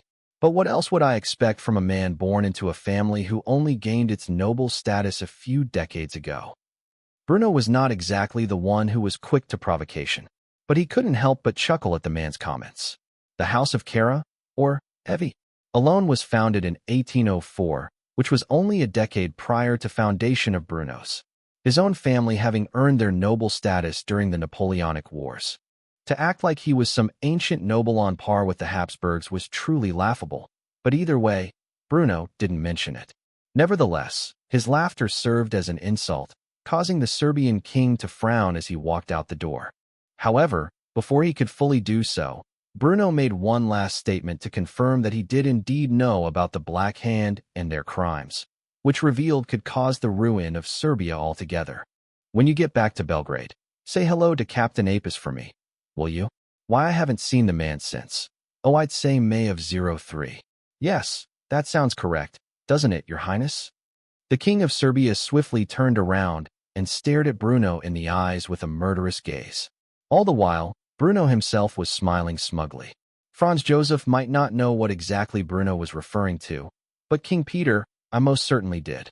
All he said was the word "you," before storming off entirely, causing Bruno to simply chuckle and shake his head. Franz Joseph looked with confusion at just what had just happened before voicing his concern entirely. What just happened? Bruno sighed heavily and shook his head as he immediately began to turn his plans into full motion. Your Majesty, I am afraid that I will not be accompanying you back to Vienna. I will send a telegram to my wife alerting her to return to the German Reich. After what just happened, I fear I will only further complicate things between you and the Serbians going forward. After saying this, Bruno did not wait for an answer. Instead, he walked off, making the preparations that were necessary to lure the Black Hand to him. By the time King Peter I returned to Serbia, Bruno's attempts to manipulate geopolitics in his favor were well underway. Bruno had immediately recalled his family from Vienna, seeing as he did not trust the House of Habsburg to protect them. Meanwhile, he had begun to prepare what was necessary to defend against the Black Hand's inevitable attempt on his life, closely using his contacts in both the German Stasi and the Russian Okhrana to monitor the suspects involved with the shadowy syndicate. Ultimately, as expected, the King of Serbia was indeed closely tied to these criminals, and alerted them to the fact that Bruno knew about them, and their involvement in the assassination of the previous Serbian king. Were this to be revealed to the world, the Serbian king would not be able to protect them. Hell, he might not even be able to protect his own head, or the rule of his dynasty, as fault could theoretically be linked to them. Because of this, Captain Dragutin Apis Dimitrijevi and his fellow conspirators had gathered in Belgrade to speak about the issue of silencing Bruno once and for all. After all, if word got out about what they had done and all that they planned to do, none of them would be safe from the wrath of the great powers of Europe. Hence the severity in the man's tone as he whispered among his fellow assassins about their wicked plot. Our intelligence confirms that the target has been invited out to Russia by the Tsar, and with the approval of the Kaiser, to aid in Russia's attempts to modernize and reorganize their armed forces. Considering that this fucking bastard somehow has learned about us, and presumably our plans, it would be prudent to assume that his goals are to unite the lineage of the three emperors once more. Such a thing can never come to pass. We have to strike, swiftly and silently. He can never be allowed to enter St. Petersburg. The other conspirators of the Black Hand were quick to nod their heads in agreement, ultimately resulting in one of them speaking up about the details in further detail.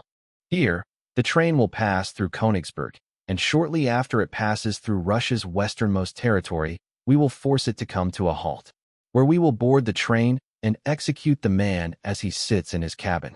Nobody needs to know who was responsible. As far as they will know, it was a robbery gone wrong. We are all in agreement, yes? Bruno von Zehntner must die. The men quickly looked at one another and nodded their heads in approval of the assassination plot. None of them would personally take part in it. Rather, they would gather together some lower-ranking members of their organization to prove their worth by conducting the attack. Nearly 3 months had passed since Bruno had visited the Hofburg for the second time in his life, and had deliberately provoked the Black Hand into attacking him. Considering the immense power and influence he currently had, it was only a matter of whispering in the right ear to ensure that the conspirators targeting him were tracked by the secret police of 2 of the world's greatest empires. These men couldn't make a move without Bruno being aware of it. And because of this, he sat confidently within a luxurious train car that he had privately purchased for his journey. Sitting next to him on the seat of his booth was, oddly enough, a violin case. Curious about the time, Bruno looked at his watch, eyeing it carefully with a rather sadistic smile. With each tick of the watch, it slowly but surely began to count down to the proper time. And then, finally, when the hand struck midnight, he felt a major jolt, as the train began to rather abruptly slow down. Knowing what was about to happen, Bruno simply smirked as he finished the rest of his coffee. Once the train came to a full stop, and the screams of the passengers could be overheard from the other cars, Bruno stood up and began to open his violin case, and in doing so, made a comment on the current state of affairs that he had found himself in. It's show time. Having said this, Bruno pulled out an MP-34 submachine gun, or as in this life it was known as the MP-05 submachine gun, where he inserted a full 32-round magazine with the most vicious and sadistic smirk on his face. All the while he racked the charging handle, ensuring that a round was seated, and aimed the sights down at the door to his cabin. Waiting for the exact moment the idiotic assassins sent to kill him fell into the trap he had been organizing long before he ever provoked the Serbian king. Chapter 136. Orchestrating a New Alliance. Bruno was by no means a sadist. He did not particularly enjoy taking the lives of his enemies. Killing, when done righteously, was no different from a chore. But there was a certain kind of enemy that Bruno would admit, if he was in the mood to do so, that he took great enjoyment in putting down. Those types of enemies were the ones who had caused incalculable human suffering in his past life, and had either directly or indirectly contributed to the state of the world he had found himself in at the time of his death. It was perhaps because the Black Hand was partially to blame for both of these things that Bruno had an unusually sinister smirk on his face as he aimed down the sights of his MP-34 submachine gun and waited for the door to open. After all, simply spraying lead through the door without confirming his target was both irresponsible and dangerously reckless. Nobody but the operatives of the Black Hand needed to die tonight. And because of this, he watched and waited even as the cries of terror erupted from the other side of the door. Naturally, the Black Hand felt the same. They had, after all, concealed their identities with face masks, and were slowly working their way through the train cars, robbing the people inside in order to conceal their true intentions. Finally, the men stacked up at the entrance to Bruno's private car, and the words they spoke immediately revealed their identities. After all, they chose to conceal their nationality by speaking in Russian, a language Bruno was exceptionally proficient in. "This is it, this the one. Are you ready, boys?" After a brief voice of agreement by two other distinctive voices, the car door opened, where the men held semi-automatic pocket pistols in their hands. If Bruno had to guess, they were probably chambered in the .25 ACP cartridge, which was laughable. Of course, the moment the men saw Bruno standing there, with a weapon that should not exist aimed down at their torsos, their eyes bulged wide. But before they could properly aim down their sights, Bruno squeezed the trigger and held it down, adjusting the aim to spray multiple bullets into the three men's torsos, painting the doorway red with their blood as he did so. The screams of the passengers as the thunderous echoes of automatic gunfire filled the car. But there was no collateral damage. Bruno's aim was immaculate, and the tool in his hands was perhaps the most well-crafted and precise submachine gun ever made.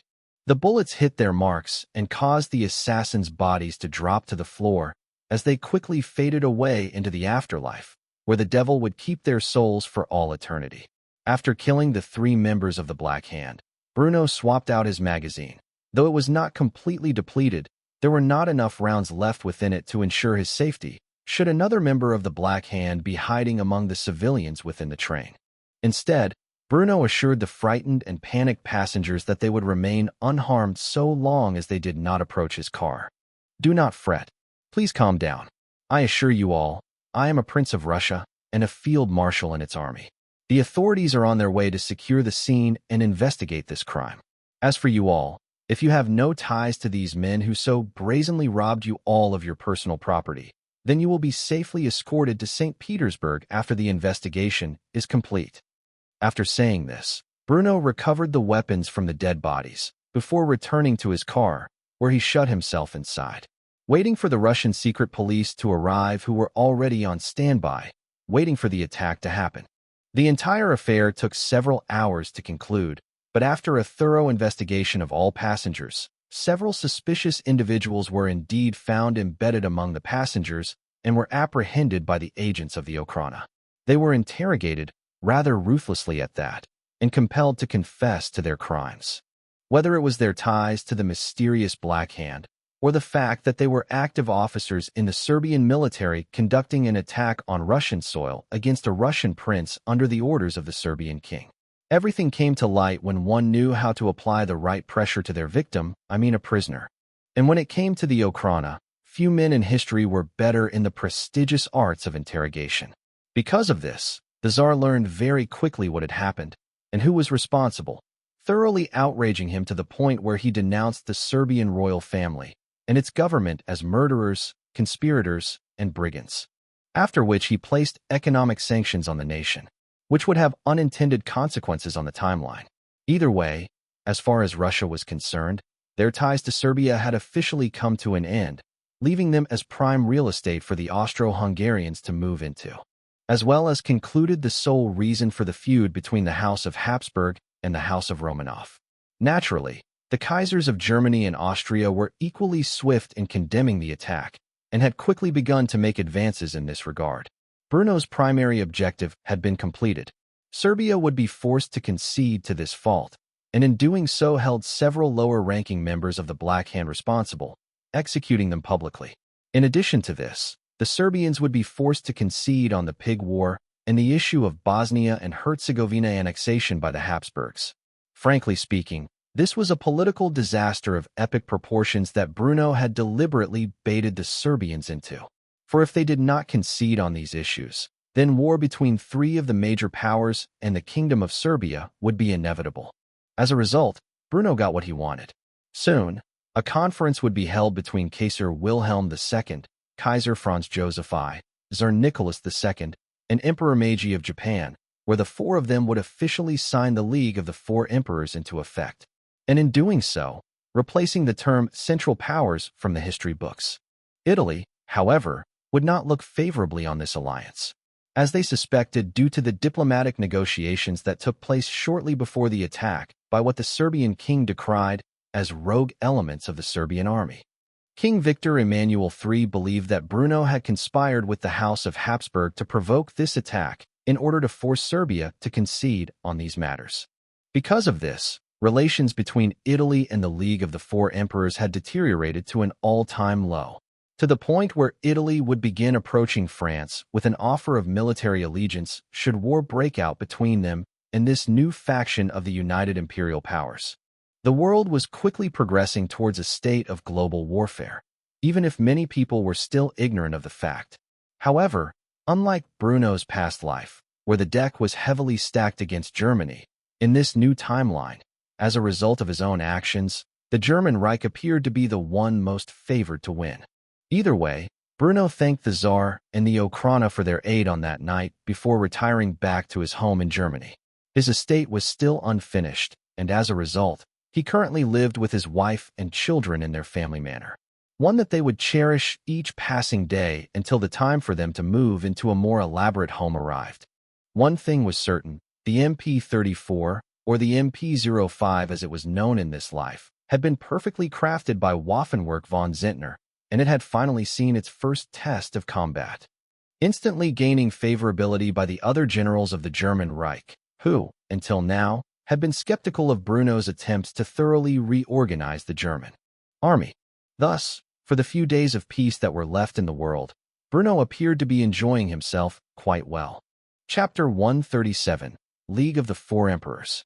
As Bruno expected, it was not long before the four emperors who would forge the alliance to replace the central powers of this world were gathered together in the same room. Several months had indeed passed since the incident which sparked this meeting. After all, it would take some time for Emperor Meiji to travel to Europe considering the distance between his empire and that of the continent where the gathering would be held.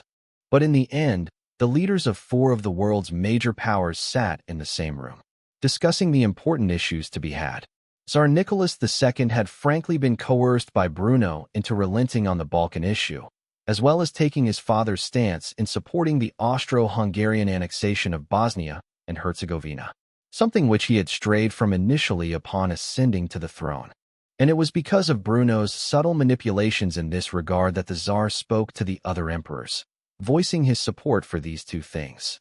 I will be withdrawing all support for the Kingdom of Serbia following their attack on my soil.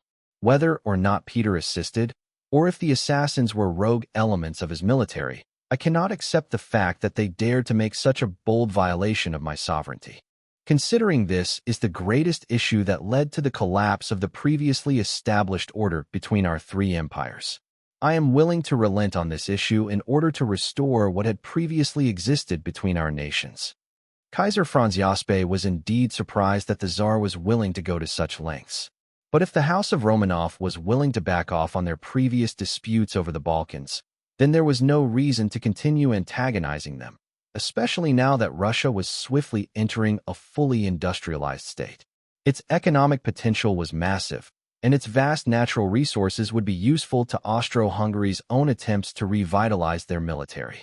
With all of this in mind, he nodded his head, agreeing to end the disputes between them and formally enter a military alliance with the Russians. I say let bygones be bygones. With these disputes ending between us and our houses, I see no reason to continue fighting one another. The question, however, is if Japan can be so forgiving after the war you two have waged in the East so recently. All eyes were cast upon Emperor Meiji, who had been sitting quietly and sternly throughout the meeting so far. He had gotten what he wanted out of the war with Russia. His territorial gains were far greater in this life than in his past life, and he had no reason to continue fighting with the Russians over these previous disputes. As a rational man, the one whose reforms had transformed Japan from an isolated and fragmented state into a single unified empire whose power and authority was on the verge of competing with his European rivals, Meiji knew when to forgive past grievances, especially if they had already been settled with iron and blood. With this in mind, he sighed and spoke to Nicholas, offering a sense of solidarity as he agreed to join hands with the three emperors in this room to establish a formal military alliance between them all. What happened in the past has no bearing on how we proceed in the future. The British Empire has proven to be an unreliable friend, as they sent little aid into past conflicts. Moreover, I can't deny that certain members of my family have been pestering me towards building alliances on the global stage. Germany has proven to be a valuable friend and trading partner. As for the rest of you, we either hold past grievances or are total strangers. Either way, if Wilhelm is willing to vouch for this alliance, I am willing to sign my name on the defensive pact. That is, of course, if you are all willing to do the same. There was a long pause between the four emperors until finally Wilhelm pulled out a pen and signed his name on the treaty which they had all drafted together. The Mutual Defensive Pact stipulated that if any of their four empires were to be declared war upon, then the others were obligated to come to their defense. In doing so, the League of the Four Emperors came into existence after all four emperors had signed their names on the legally binding document. The central powers of Bruno's previous life had been replaced by this new faction, who would also be known throughout history as the United Imperial Powers, or the Imperial Powers for short. After coming to these agreements, and further discussing disputes with foreign nations, global ambitions, and a wide variety of other subjects, the four emperors went their distant ways. This secret gathering in Berlin would not immediately become known to the world, and would instead only privately be given out to the generals of the nations which this newly established alliance was composed of. As for Italy, they had not been invited to the meeting, despite formally still holding ties to Germany and Austro-Hungary. Repeated slights against the two empires had caused their leaders to view the Italians and their king as untrustworthy. And considering the clandestine nature of this diplomatic meeting, fears of the Italian king spreading word of this to their potential adversaries were large enough that they were excluded from the gathering altogether. An incident which would ironically enough be the straw that broke the camel's back, so to speak. Because in the coming days, when King Victor Emmanuel III came to learn of this newly formed alliance, and that he had been excluded from the diplomatic convention which established it, he would immediately retaliate by switching sides and approaching the French and British for support, formally forming the Triple Entente as he did so. Or at least, how the Triple Entente would manifest itself in this new timeline. Bruno, of course, was one of these generals who was gathered at the Kaiser's palace, along with several other major figures among the German Reich's military leadership, where the Kaiser would inform him that the League of the Four Emperors was signed. Bruno acted surprised to hear it, but he knew it was inevitable after what had happened to him in Russia. Tsar Nicholas II was trying to win Bruno to his side after all, and quite frankly, Nicholas was a man who, when provoked, was known to act out of anger. Because of this, Bruno had expected the Tsar would at the very least disregard Serbia entirely, thoroughly ending any involvement Russia would have in the upcoming Great War before it began. But it was also expected that with his ongoing efforts to fully industrialize Russia and flex the modernization of its military, that the man would be eager to join with his cousin Wilhelm and put aside the differences previously had between Austro-Hungary and Japan. Even if Nicholas did not care much for the Japanese, due to events that happened when he was much younger, at the very least, they would be a formidable ally in the years to come. And with enough persuasion from his ministers, many of which were either directly or indirectly acting on Bruno's behalf, he came to accept this alliance, even if he was still very wary of the ally which lied on his eastern border. Thus, a new military alliance was born, and in the coming years, many changes would result because of it, both domestically within these empires and abroad in reaction to their combined industrial and military might. Chapter 138. The Triple Entente is formed. With the League of the Four Emperors established in the year 1907, Bruno was one step closer to fulfilling all of his goals.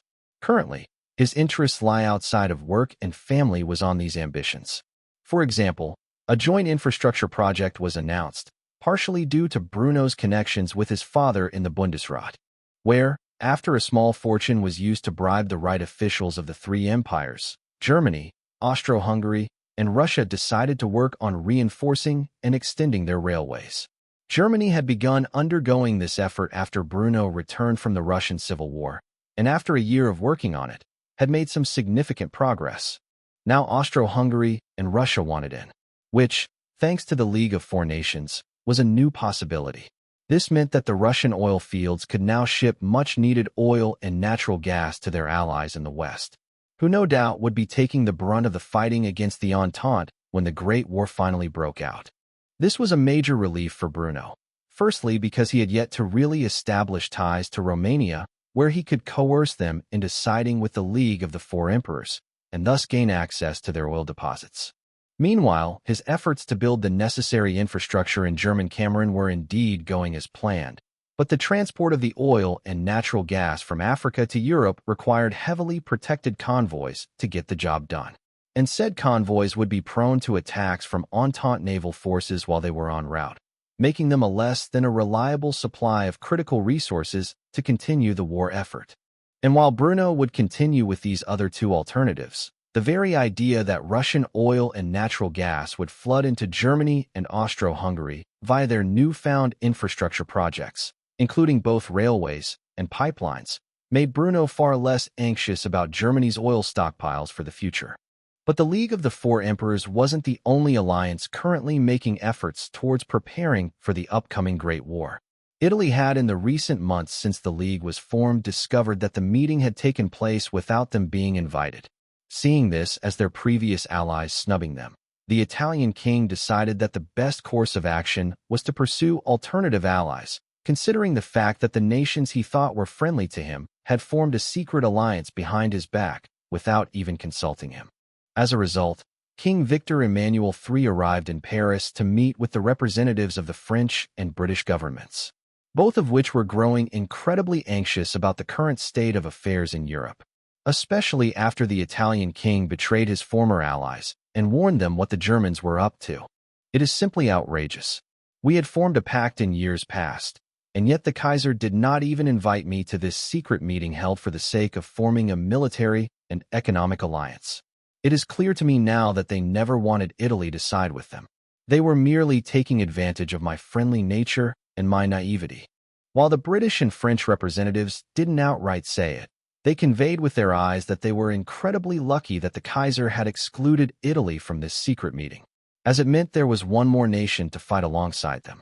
As a result, they were quick to extend an open invitation to Italy to join the Entente, as the sooner they secured this new entry into their alliance, the better it was for both of their nations. Well, we can certainly understand your frustration, and I must say you were most certainly wise, Your Highness, to come searching for allies with the two of us. No matter how much the Germans might boast of their unified nation never being defeated in war, it is ultimately His Majesty's Navy that rules the waves. With the combined might of our three nations, I have no doubt that should the Germans be foolish enough to provoke a conflict with any of us, they will come to sorely regret it. All we need is your official confirmation that you are willing to join the Entente, and together we will work towards countering this threat in the East that seems to be ever aggressing towards war. It did not take much convincing to get the Italian king to sign on the dotted line, and because of this, the Triple Entente was signed only about 3 months after the League of the Four Emperors was formed. The two factions would later become known more commonly as the United Imperial Powers and the Allied Powers, or the Imperials and Allies for short. With Serbia currently being suppressed and being compelled to agree with the annexation of Bosnia and Herzegovina by the Austro-Hungarian Empire, the so-called Bosnian crisis of 1908 had more or less been averted in this new timeline. Though, quite frankly, Bruno's discovery of the Black Hand and their crimes against the previous Serbian royal family was indeed a cause for concern for the Serbian government. Not only that, but the humiliation they were forced to suffer as a result of their botched assassination attempt only further added fuel to the flames that were always burning in the Balkans. Because of this, Bruno may have prevented the Bosnian crisis from breaking out, but had managed to not only make himself a target for revenge, but had further ignited the flames that would eventually lead to all-out war between the world's major powers. Either way, the Great War was likely to break out as it was destined to. Even if the Bosnian crisis was not a contributing factor, but instead the actions Bruno had taken to instigate the Black Hand. In addition to this, Bruno increased security around his home, moving into a temporary residence to be able to provide this for his family. While he did not necessarily fear the Black Hand, as it was believed that they were incapable of striking into the German Reich, there were necessary precautions taken, regardless. And because of this, Bruno and his family moved in with his father and mother, whose security was not already impeccable but was further bolstered. After all, the estate he wanted built for his family's personal home in Germany would take far longer than a mere 6 months to complete. Hence currently, Bruno had to watch as his wife and mother got along extraordinarily well, talking about him as if he wasn't in the room, drinking with his father. I did warn you, didn't I, Heidi? My baby boy is exceptional in every regard. It was only a matter of time before a bunch of ill-mannered strumpets tried to steal him away from you. But to think those little harlots would be actual princesses? It seems even I underestimated. My son, Heidi, though generally not the type to entertain such thoughts, was more than happy to engage in friendly banter with her mother-in-law, who was more like an actual mother to the woman when she was growing up than her own biological mother. The two of them were happily chatting away, speaking of the young princesses who had begun to take some form of interest in the man.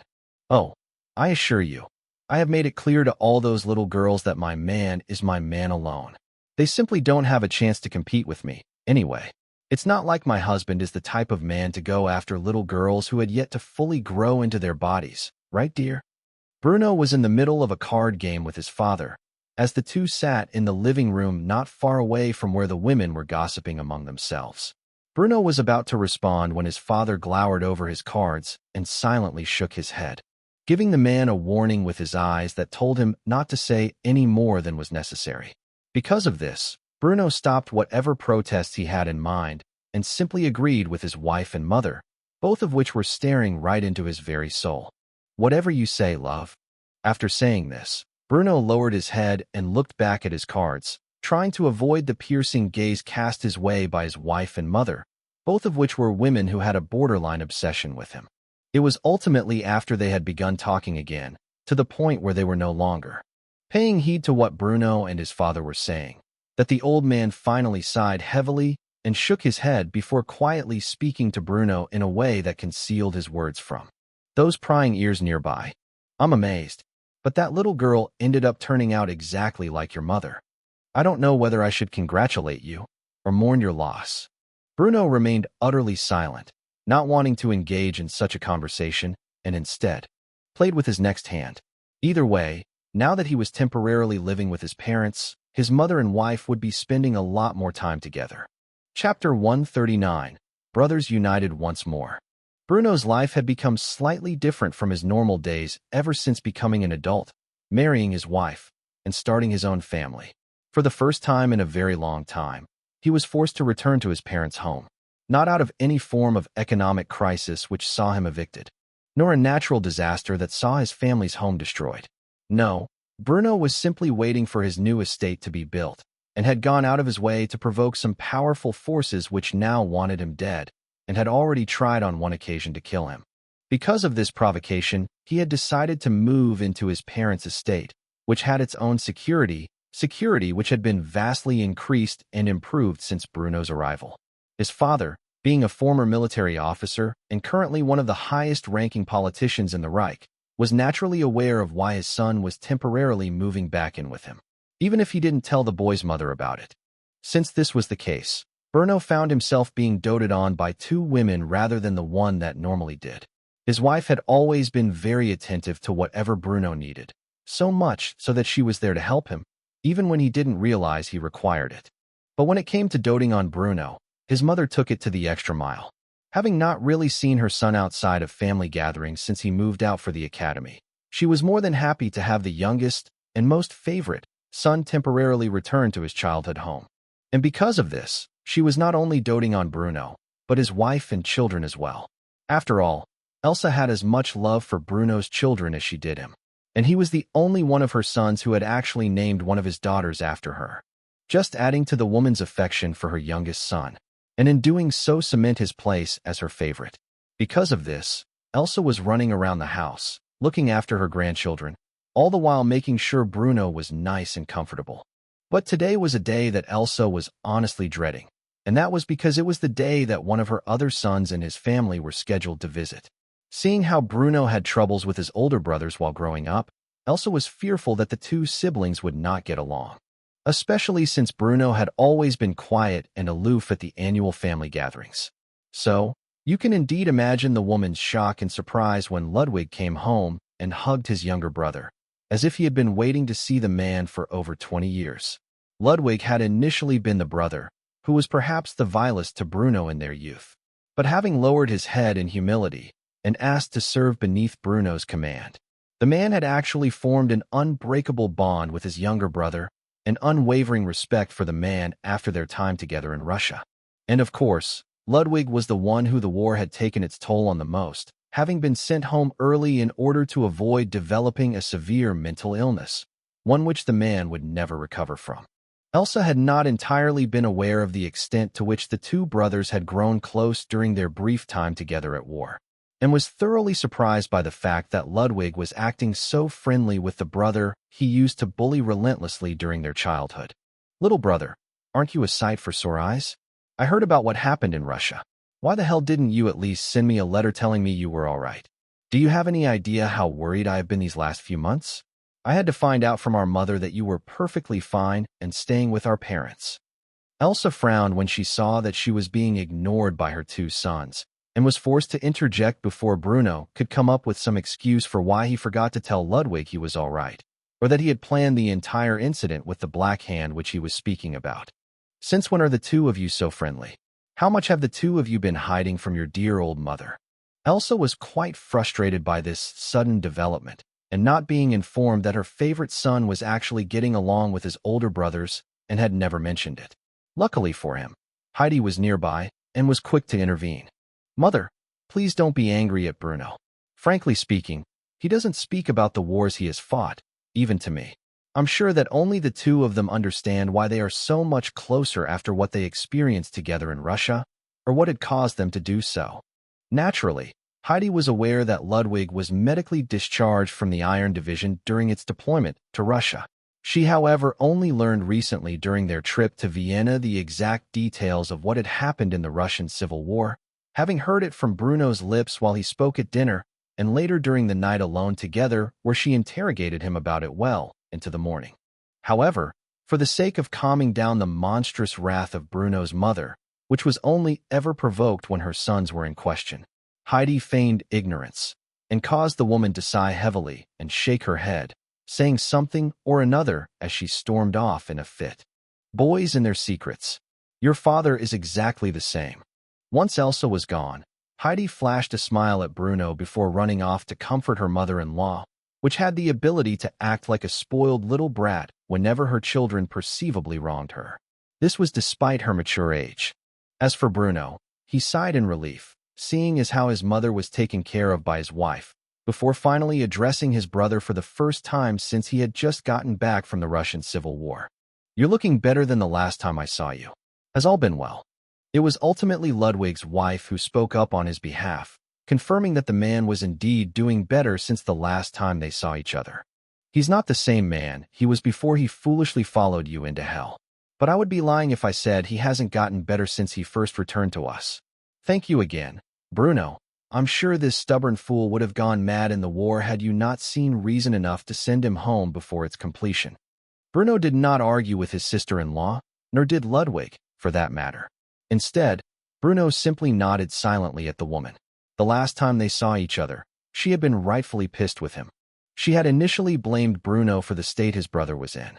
But apparently time heals all wounds, as the woman appeared to finally understand that the reason Ludwig was able to return home with any form of sanity at all is because Bruno caught the signs of his brother's PTSD early on and ended the man's time at war. With this said, Bruno welcomed his brother into their childhood home and told him what he had been up to as of late. The two of them would further discuss their plans over dinner with their parents and their families combined. Any awkwardness or animosity that had previously existed between Bruno and Ludwig's families would finally come to an end tonight, instead replaced with a more healthy family dynamic as the two brothers let go of their past grievances and embraced their futures working together for the betterment of their family and fatherland. Chapter 140. Gaining a powerful new pawn. Elsa had gotten into a better mood by the time dinner was ready. After all, she wasn't the type to stay angry at her boys for long, at least not for something as minor as this. In addition to this, Heidi began to speak with Ludwig's wife throughout the day. Whatever grudges they may have seemed to have in the past thoroughly vanished by the time the family gathered at their exceptionally large dinner table. 9 sons had grown up in this house, along with 2 parents. And because of this, the dining room naturally reflected this reality. Although Bruno and Heidi's children were a bit awkward around their cousins, having not been on the greatest terms throughout the years, none of the young ones threw a fit worth mentioning.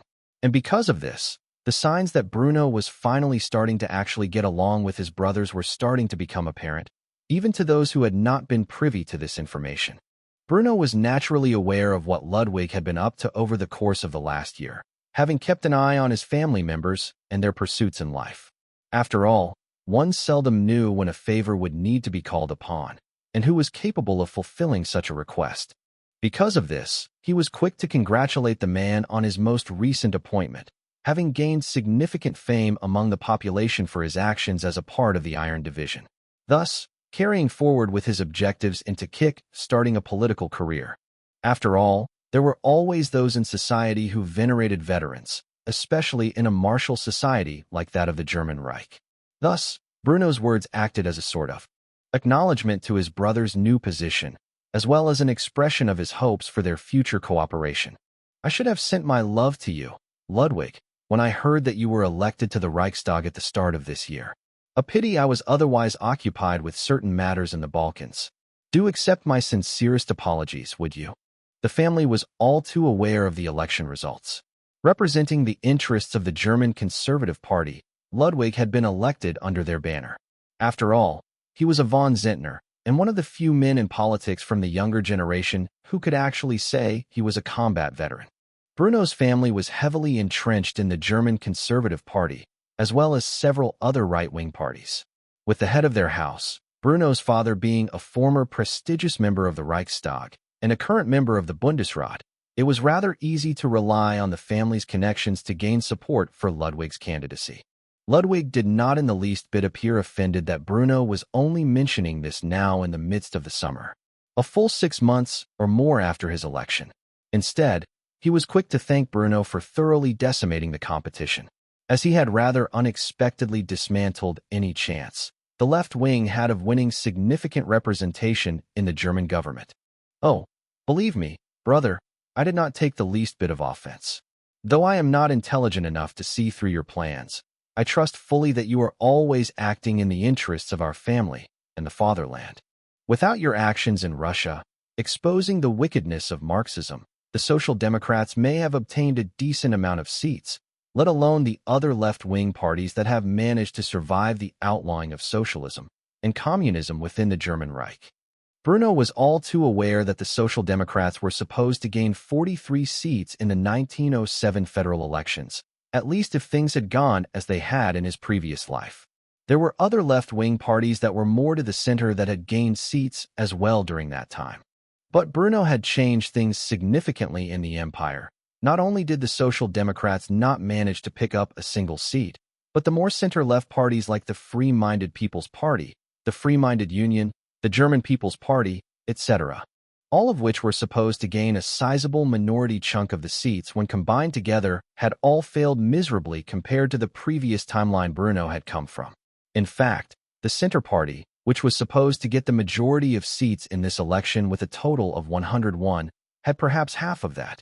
Instead, the German Conservative Party gained the majority due to the increase in popularity of the Kaiser that had resulted from Bruno's actions, both increasing military prestige of the Reich, but also increasing economic output, as he had significantly invested into the expansion of several critical areas of national development, as well as used his family's political influence to achieve these results. In addition to the German Conservative Party gaining the majority of seats, the other right-wing parties had all picked up more seats than in Bruno's previous life, meaning currently the majority of politicians in the Reichstag were center-right, too far-right in nature. After all, the atrocities the Bolsheviks had committed in Russia, as well as the attacks on Bruno by the French, and the retaliation against the French chief of staff by German intelligence, both of which had been pinned on Marxist revolutionaries, had sprouted a significant sense of disdain towards Marxism and its variations among people across Western and Central Europe, especially within the German Reich.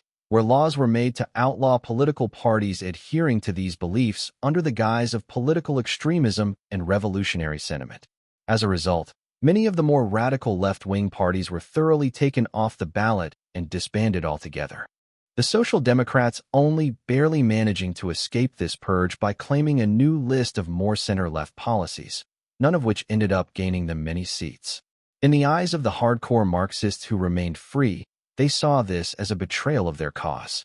And for those who were more center-left to begin with, they saw the Social Democrats as nothing more than wolves in sheep's clothing, trying to get them all to go down with them. Either way, Bruno's actions in recent years had completely changed the results of the election. This was something Bruno was quite proud of, even if he pretended to be completely humble about it. Me? How am I responsible for the failures of the Social Democrats? I had nothing to do with it. All I did was wage war against communists in Russia as a foreign volunteer. It's not my fault those wicked people kept doing evil things, and that those malicious deeds were exposed to the world. No, brother, this victory is your own. I had nothing to do with it. Be proud of your achievements, and don't think that I have everything planned in advance. Nor should you think for 1 second that I'm some form of Machiavellian mastermind, pulling the strings of the major powers behind the scenes as some kind of puppeteer. This statement elicited laughter from Bruno's family. All of them except for Heidi were laughing because it was an absurd statement and perceived it as a joke, whereas Heidi was laughing because the man dared to say he wasn't actively doing such things. She was all too aware that his actions had changed the course of history in ways that would be too subtle for most to realize. And because of this, she thought it was amusing that the man would even attempt to deny it. Eventually, the laughter subsided, and Bruno posed a question to Ludwig, one that he was not expecting. So, dear brother, what exactly do you plan to do now that you are in the Reichstag? Sure, I know your ultimate goal is to gain an appointment to the Bundesrat like our beloved father, but in the meantime, how do you plan to use your position of power you have recently gained? Ludwig would spend a significant amount of time speaking of his plans for his new position in the Reichstag, all of which were more or less in line with what Bruno had planned for the future. And because of this, Bruno had rather inadvertently gained a powerful political ally, especially now when his only serious political connection was with his father, who was getting on in years, and no doubt would be retiring altogether soon enough. Hence why Bruno would in the coming days make it a priority to increase his relationship with his older brother Ludwig, as the man had become a powerful pawn to play on the global chessboard, one which Bruno was constantly and silently playing in the background. Thus, by the time Ludwig and his family left the von Zehntner estate when the weekend had come to an end, any grudges or awkwardness that existed between Bruno and Ludwig's families had vanished altogether. Chapter 141, Volkswagen Type 1. Over the years, Bruno had made his best attempts to take advantage of his reincarnation in every way possible. Since as early as 1901, Bruno had begun investing in a wide variety of industries and fields across the world's foremost powers. To put it simply, he owned the land, resources, and means of production, either in part or totality, to produce just about anything his mind could conceive on this earth. As a result of this, Bruno's wealth would soon, in the coming decades, begin to match that of those legendary figures who had built their fortunes in the previous century, such as John D. Rockefeller and Andrew Carnegie. While not quite on their level at the moment, Bruno was certainly not hurting for money, and was free to invest as he saw fit. Because of this, he had invested heavily in the automotive industry both in the United States and the German Reich. Bruno had little interference in the matters of corporations such as Ford Motors, GMC, and all the other major American automotive corporations that would become global names in the distant future. Rather, his means as a shareholder were simply to acquire wealth for the future when these companies peaked in value. But on the German side, he had been busy working towards a single end. As far back as 1905, Bruno had acquired significant shares in the two largest German automotive corporations of the era, Daimler Motors Corporation and Benz & C.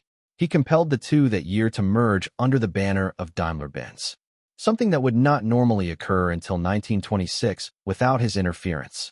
The result of this merger was that the price of automobiles in the German Reich, which were until very recently handcrafted and sold exclusively to the wealthy elites of society, began to drop as the two biggest manufacturers of automobiles in the German Reich consolidated their assets and personnel into one major company. However, that simply wasn't good enough for Bruno, as the idea of the middle class, or even the lower class obtaining automobiles, was still the fever dream of a madman. Luckily for the hard-working people of the German Reich, Bruno had long since begun making preparations towards this fantasy.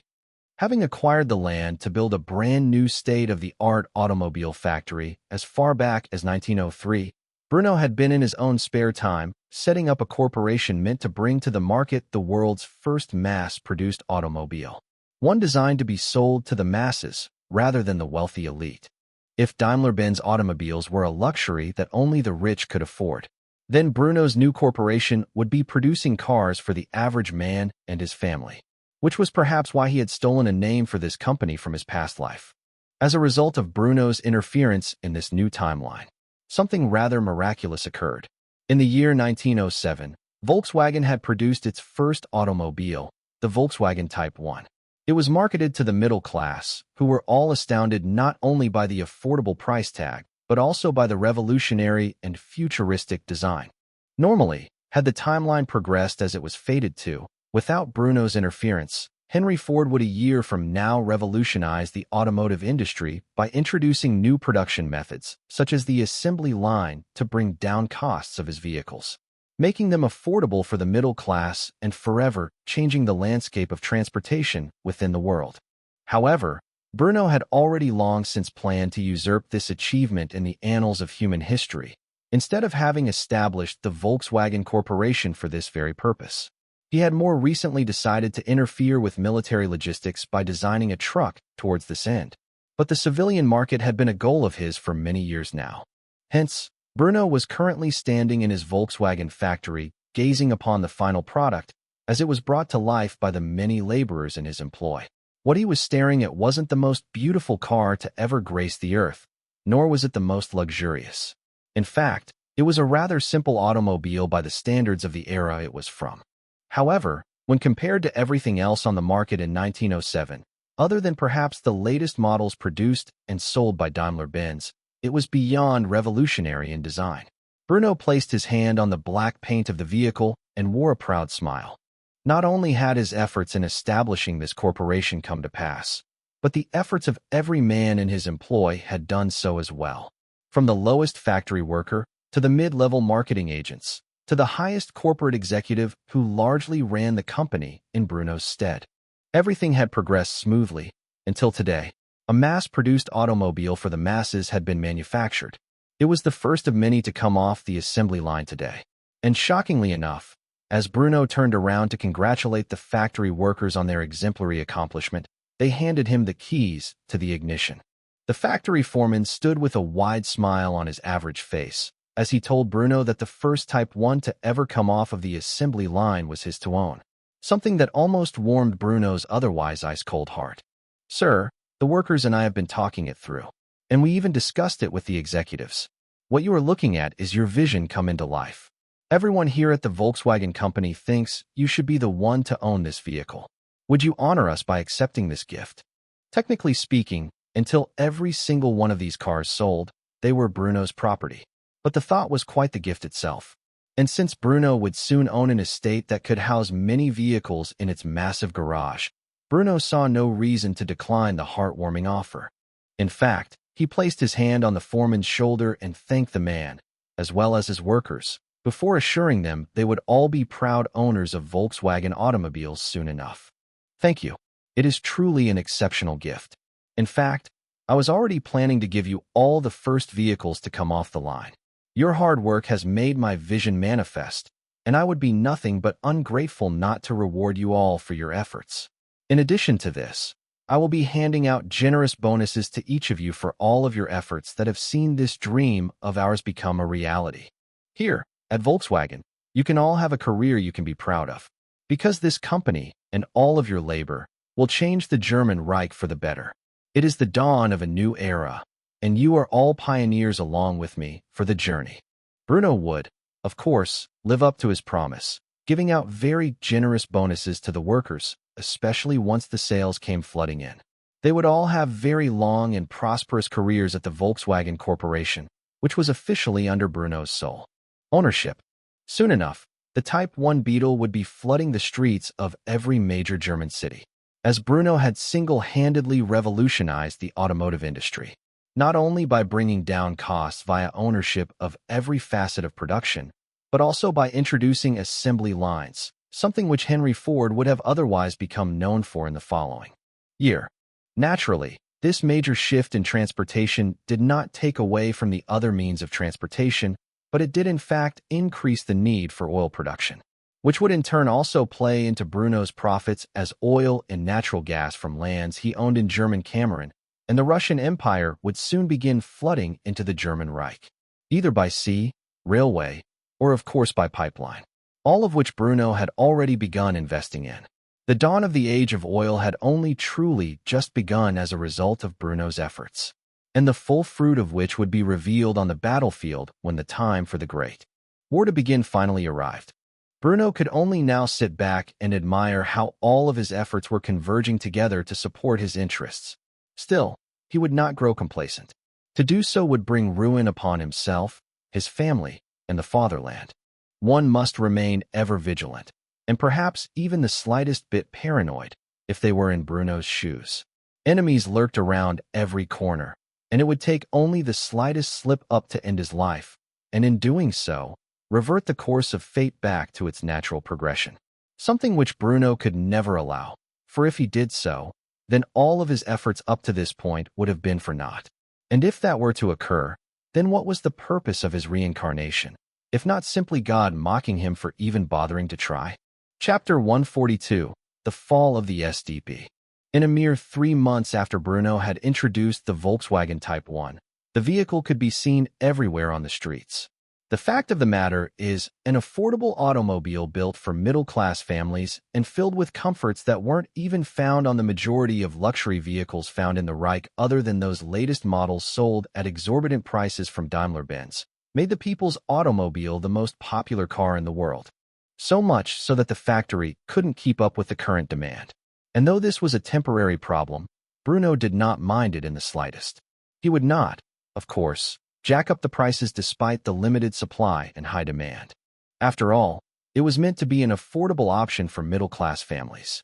And that would be counterintuitive. Considering the overwhelming wealth Bruno currently possessed, extracting the most profit possible was not really a concern for him. He was, after all, a man of humble nature, and was seldom tempted by avarice, which itself was a rarity among mankind. Nevertheless, it was perhaps because these Volkswagen Beetles were so prominent in the Reich that it was no surprise that when it came winter, there were many parked along the streets of Berlin. The night sky was blotted out by clouds and snowfall, so much so that the city of Berlin was unusually illuminated for the time of the day. After all, the streetlights simply could not escape into the darkness of the universe. Rather, their brightness was captured within the clouds, and thus made the city abnormally well lit. This was less than ideal for a man like Eric, who stepped outside of his government-issued Type 1 Beetle, whose paint job was as black as night, just like the rest of the Type Is, as they were sold in a single color to reduce costs. He, along with several other men, dressed in black tailored suits that were worn beneath leather trench coats, opened up the trunk of the vehicle, where several firearms were on display. Eric pulled out a pack of cigarettes and lit one such device, where he took a long drag, all the while picking up an MP-34 submachine gun from the automobile's storage compartment. After doing this, he racked the charging handle, ensuring a 9x19mm round was properly chambered before flicking on the safety, where he slung the weapon around his back and took the cigarette from his map, nimbly keeping it held before his fingers as he spoke to the agents beneath his command. The target is living in that building over there. Our informant in the SDP tells us that after failing to gain any seats within the Reichstag during the election, he has progressively become more unstable. We were alerted to possible plots against the Kaiser and his family, having been spoken of by our target to his trusted friends, and it is time we do something about this socialist prick before something happens that can never be forgiven. The individual men of the fire team that would be kicking down the door of the single-family home were equipped with MP-34s for the most part. However, the breacher was carrying a domestically produced Browning Auto 5 riot shotgun. Paul Singer dropped the weapon. Now, this, of course, elicited confusion by the Marxist leader and his wife, because neither of them were armed. And Eric had entered the room before any of his comrades could. Because of this, Paul made the mistake of opening his mouth. Bang, bang, bang. Eric sprayed a burst of lead into the target's chest, killing him on the spot as he fell against the wall, his blood staining the wallpaper behind him. The departed wife shrieked in horror as she watched her husband gunned down without cause in front of her, only for Eric to smirk sadistically at the woman as he aimed down the sights of his submachine gun and unloaded on her as well. By the time the rest of his team entered the room, they were busy clearing the rest of the house and ensuring that the leader of the SDP's children was safely apprehended. They witnessed Eric standing there callously with a cigarette in his hand. The two deceased parents of the children they had just escorted out of the building were lying dead on the floor. The target had a revolver in his hand, while the man's wife had a knife in hers. Though the men knew exactly what had happened, they chose not to speak of it. Eric was a man known for a ruthless ferocity towards the enemies of the state. It was specifically why he was chosen to be the director of the Stasi. The fact that he chose to come out on missions like this was simply because he personally liked to send Marxists like Paul Singer to death's embrace. And the man was very good at covering up his abuse of power. The deaths of Paul Singer and his wife would be written off as an act of unlawful resistance against the proper authorities of the German Reich, and would be used publicly as an excuse to disband the SDP and arrest its members for high treason. Only a few individuals in the government would know that the deaths of Paul Singer and his wife, as well the disbanding of the SDB, were premeditated and carried out by Eric and his death squads, not under the orders of the Kaiser or his administration, but by Bruno himself. Though the SDP's public image had been thoroughly ruined as a result of Marxist atrocities in the East, Bruno would never allow them to grow and fester under the fade of being center-left. No, they had to be rooted out completely. And considering Eric's loyalty to him, it was a simple matter to ask the man to abuse his authority as the director of the Kaiser's secret police on his behalf. Not even the Kaiser, or the current chancellor, would ever become aware that the downfall of the German Reich's largest and most influential left-wing party was deliberate, let alone a product of a Machiavellian plot orchestrated by their most talented general. In fact, nobody would ever believe it, as Bruno was sleeping peacefully in his own home, while his orders were being conducted by his close friend and personal attack dog. After all, men like Eric, whose sense of empathy and compassion had been entirely eroded by the horrors of wars, had their uses. But they needed to be kept on a tight leash. And the holder of this leash was not Wilhelm, but Bruno. Despite the fact that Eric was operating as the director of the Kaiser's secret police. Chapter 143. Conflict stirs in the East. Bruno awoke the next day, by now in the winter of 1907. The man's estate in Berlin was fully constructed. Though a luxury home befitting an actual prince, Bruno had made sure the building was constructed out of materials that made it a fortified stronghold. Its appearance as a normal palace was misleading, to say the least, whether it was the actual layout of the estate or the foundations it was built upon. This literal palace was far from as vulnerable as others across the world. In fact, it was the modern equivalent of an ancient castle. One would need to drop a bomb of significant size directly on the estate's primary residence in order to damage it in any meaningful capacity. Breaching the doors and windows? Not an option. Even a company of stormtroopers would have difficulty gaining access to Bruno's new family home. Simply put, as long as total war did not reach Berlin, or God forbid, nuclear Armageddon begin, Bruno's family was safe and sound from any would-be assassins. And this did not simply extend to their residence, but also their means of transportation, with the family car being rather covertly fortified against small arms. In an attempt to compel the Russians to join together with the former Central Powers from Bruno's past life, the man had made himself a target of a shadowy organization whose reach was entirely unknown to him. There was no telling when some random civilian might try to end his life, or worse, try to get to him through his family. Because of this, Bruno's family had armed security wherever they went, and that, of course, extended to the estate. As Bruno sat in his new extensive dining hall, A servant in his employ handed him his coffee. His wife and children were all gathered at the table, which was far too long for them all. It was intended to entertain many guests when the need arose. Frankly speaking, Bruno, in his new lavish attire, had a rather dull expression, one which Heidi instantly noticed and commented upon as the man read the newspaper. Anything interesting in the papers? Or are you perhaps still sour about moving away from our quaint old manor? Naturally, the reason for Bruno's foul expression was the latter, though there was, of course, an interesting mention in the paper, which he was quick to announce as if it was the cause of his rather displeased attitude. The authorities tried to arrest the leader of the SDP last night after it was discovered that he was attempting to rally his party into active rebellion against the Kaiser and the fatherland. He and his wife died unlawfully, resisting arrest. As it stands, the SDP has been disbanded, and its members are either being rounded up and detained, or are fleeing the country. Though Heidi could easily surmise that Bruno was far from surprised by the news, as she had an inkling that the man was either in part or wholly responsible for these developments. She had to admit that he was good at hiding his disdain for their new and excessive trappings, which surrounded them.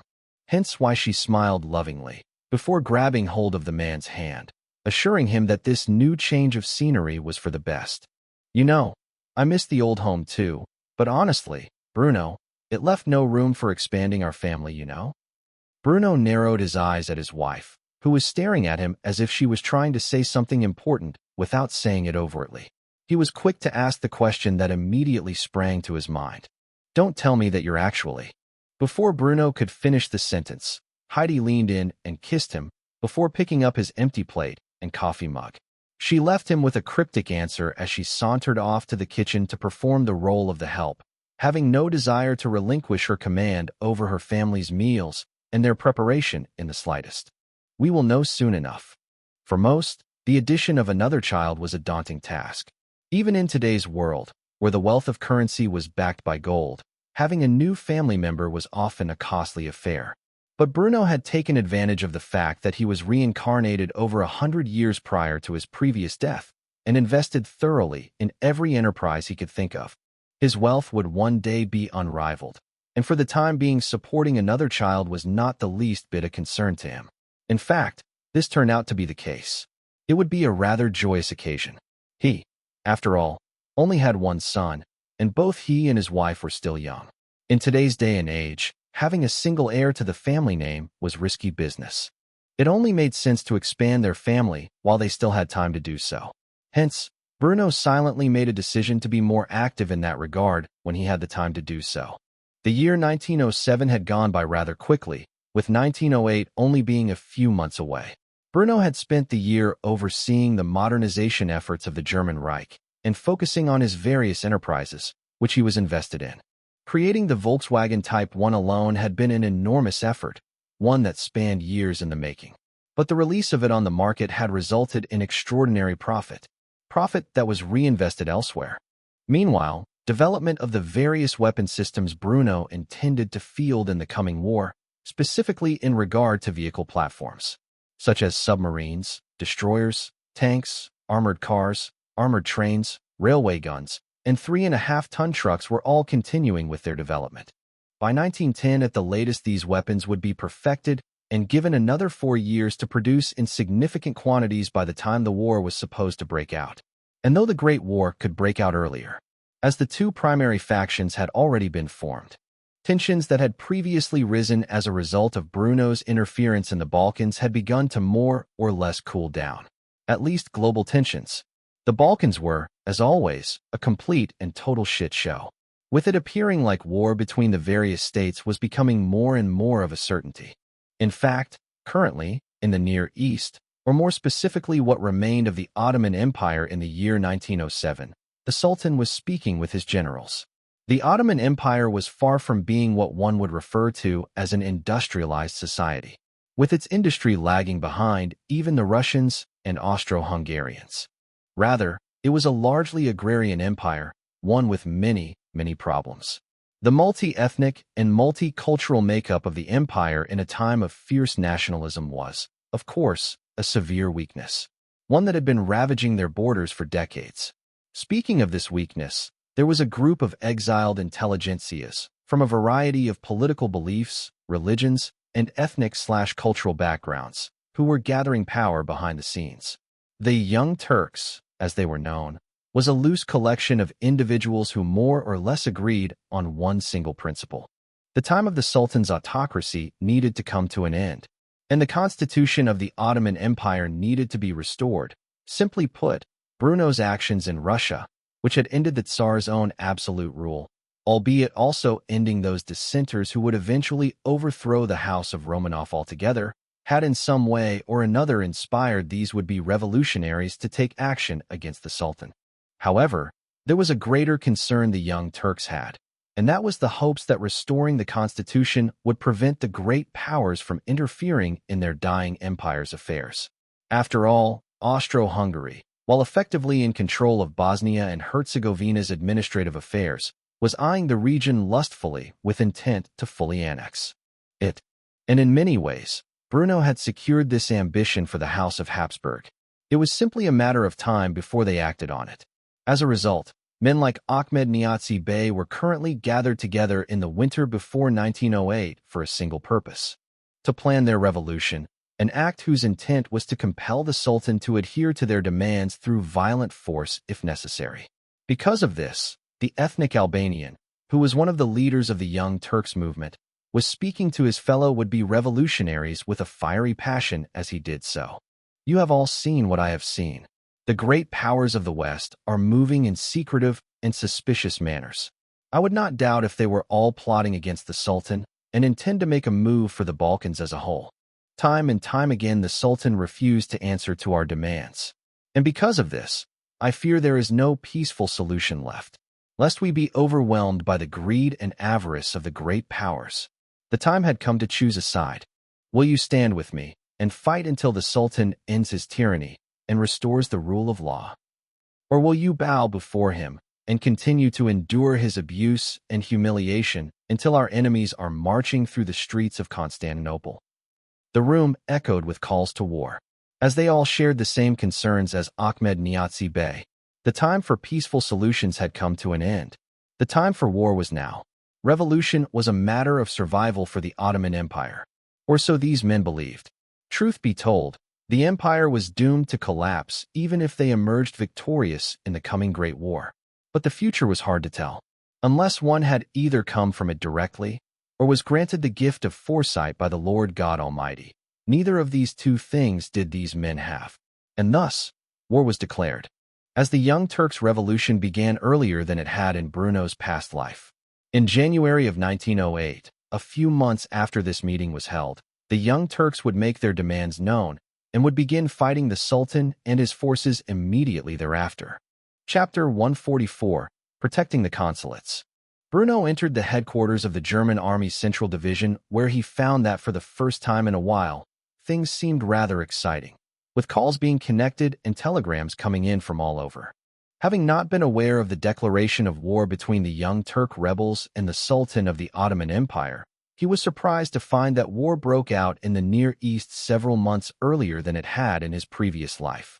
On January 12, 1908, a formal memorandum was drawn up by the Committee of Union and Progress, which was the largest of the Young Turk groups rejecting foreign intervention and nationalist activism. They also called for constitutional government and equality amongst Ottoman citizens. Copies of this message were sent to the consuls of the great powers and the Sultan himself, where the Young Turks were swift and decisive in their aggressive actions, raiding Ottoman armories and caches for weapons to use in battle if their demands were not met. Frankly speaking, there were two ways to treat this act. One was to ignore it and let the Ottomans handle the battle themselves, or two was to send a punitive expeditionary force to put down these rebels, who had essentially insulted the great powers. Considering these rebels had yet to attack the German consulate, unlike the Boxers in the Far East 8 years prior, sending a punitive expedition was deemed to be a bit overkill, and instead methods of dealing with this crisis in the Near East was being discussed by the various generals. Bruno stepped forward after listening in long enough to understand the situation and immediately made his opinion known, causing all the other generals to silence themselves and heed his words as if they were coming from some divine authority. I am forced to agree with General Feldmarschall von Mackensen. Sending a punitive expedition at this time without provocation could be taken as an act of unnecessary aggression by the other powers at best, and an outright act of war at worst. Simply put, we need to defend our assets in the region, dispatch the sea battalion to protect the consulate, and issue a travel warning to all of our citizens. The Ottoman Empire, for the foreseeable future, is in a state of potential civil war, and it is ill-advised to travel there. Also, we should begin evacuation operations for all of our citizens currently within their borders. Our first priority should be the safety and well-being of our citizens. Anything else can wait until this objective has been secured. Or is there any disagreement among the rest of you? Though Bruno had yet to even reach the rank of Generaloberst, which was technically the third highest rank in the German army, behind Generaloberst mit dem Rang als Generalfeldmarschall and Generalfeldmarschall. Despite the fact that Bruno wasn't the highest-ranking general in the room, his words were worth their weight in gold. By now, every man in this room had immense respect for the young prodigy, who seemed to understand warfare on a level comparable with history's greatest conquerors. And because of this, they quickly whispered among themselves, before Helmuth von Moltke spoke up. He was, after all, the one who had replaced Alfred von Schlieffen as the German General Chief of Staff in 1906, and was now in charge of the German army and its functions. Dispatching the sea battalion to protect the German consulate in Constantinople would require the permission of the Kaiserliche Marine, which was the naval component of the Imperial German military. However, von Moltke generally agreed with Bruno's assessment, as they would be the ones most likely to handle such a task, and was quick to voice his support of Bruno's suggestions overall. General der Infanterie von Zehntner is right. It would be most wise to focus on protecting our own people in the region first before deciding on any foolish and hateful action regarding how we deal with the fact that the Ottoman Empire appears to be collapsing around us at this very moment. I will contact the Gros Admiral and request his immediate support in this operation. As for the rest of you, I want you on standby until we have secured the consulate and evacuated our citizens from the Ottoman Empire. Frankly speaking, waiting around the central division of the German army's high command until further orders were given was less than ideal for Bruno, who had many important matters to attend to. But orders were orders, and he was not yet at the rank where he answered only to the Kaiser, and hence he did as commanded. Germany wasn't the only nation concerned about the Young Turk Revolution. After all, the Bosphorus Strait was critical for shipping in and out of Russia. Naturally, the Tsar was also wary of what was happening in the region and was quick to contact the Kaiser. It did not take long before the German Kaiser, the Austro-Hungarian Kaiser, and the Russian Tsar were all conversing with one another via a series of telegraphs. The immediate plan of action was to follow the example of Germany had set, fortifying the consulates in Constantinople and evacuating the citizens of the three empires from Ottoman territory. Even though this meant shutting down trade with the Ottomans until this matter was concluded, that was less of a concern for these three major emperors than it was for the Sultan. And naturally, the Sultan was pissed when he learned of how swiftly the great powers had begun to move. The rebels were one thing, but from his perspective, this was a complete and total overreaction by Germany, Austro-Hungary, and the Russian Empire. So what if the Young Turks had basically threatened their consulates? Their activities were currently isolated in Albania, which was a far cry away from Constantinople. He was so outraged by this that he couldn't help but scream at his generals, who were more focused on how to deal with the uprising in Albania than they were on dealing with the European powers. Do these fuckers have any idea what they are doing to my economy? One little rebellion in Albania, and all of a sudden, they are fortifying their consulates and withdrawing their citizens from my empire? Travel notices have been posted across Germany, Austro-Hungary, and Russia telling their citizens to avoid traveling to the Ottoman Empire, if at all possible, even for commercial activities. What kind of bullshit is this?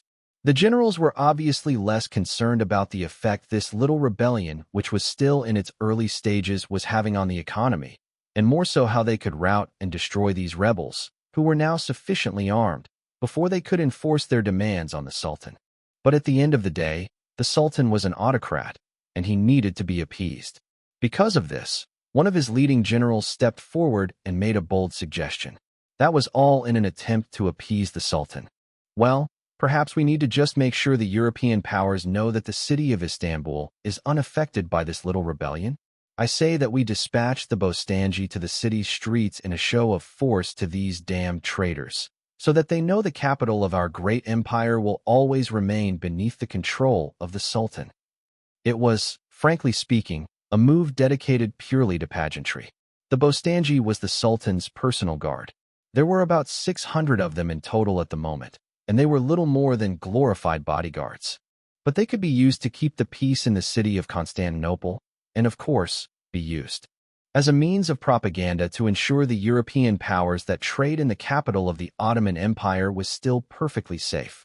Hence why the Ottoman general suggested this, whereas the majority of his actual forces would be sent to Albania to confront the young Turks whose numbers were still small enough to crush with overwhelming military might. The Sultan was quick to agree to his general's suggestion, believing it would be the best course of action to appease the European powers. If they deemed the Ottoman Empire too unsafe to continue investing in, then the entirety of the Ottoman state would collapse practically overnight. After all, the Ottoman Empire currently owed a substantial debt, which by 1914 would amass to a whopping sum of 139.1 million Turkish pounds. As a result, the Ottoman government was completely reliant upon European financiers. Hence why the members of the Sultan's personal guard began deploying to the streets of Constantinople in an attempt to crack down on any sentiment that was remotely revolutionary in nature. Meanwhile, the Ottoman army would begin deploying troops to Albania to confront the young Turks in the region led by the Ahmed Niazi Bey. Either way, the current chaos was only just beginning, and Bruno could only hope that it would end as swiftly as it had in his past life. Chapter 145, Inventing Anti-Aircraft Weaponry. The Ottoman Empire was an interesting instance of fate taking hold of the destiny it had set forth for the world. Built upon the skeleton of the Byzantine Empire, which it had conquered, the Ottomans had forged a realm that had lasted the better part of 5 centuries. But its feeble foundations would ultimately be its demise. For centuries, the oppression which the Turks had forced on its subjects had bred a level of hatred and resentment for their people seldom found in history. Wounds such as these took a very long time to heal, and no doubt they continued to bleed to some extent even in the 21st century, or at least insofar as Bruno had known the world prior to his death. Perhaps because of this, he himself held no love for the Ottoman Empire, nor did he necessarily desire to save it. Unlike other monarchies in the world, it was, after all, an empire that was destined to die, and very soon at that. On top of this, they provided very little in terms of military contributions to the Central Powers during his past life. Not only that, but now that Russia had joined the Germans and Austro-Hungarians once more, the odds of roping the Ottomans to their side were neither practical nor desirable. Instead, Bruno would not interfere in this conflict, other than how he had already done. He intended to sit back and watch as the young Turks toppled the Sultan's autocracy and restored the Ottoman constitution. Not that such a thing would save the rotting and decrepit empire from its ultimate fate. Hence why his days at the office were relatively peaceful. Instead, Bruno spent this time designing anti-aircraft weapons. Aircraft would not immediately play a major role in the war, and to some extent, the designs were already being worked upon for the sake of his destroyers. But Bruno decided that for the sake of the border fortifications, establishing total denial of the enemy into German airspace was a necessity that was better off tackled before the war began. And thus, now that he was simply waiting for orders from either the Kaiser or the current chief of staff, Bruno had the free time necessary to tackle these endeavors.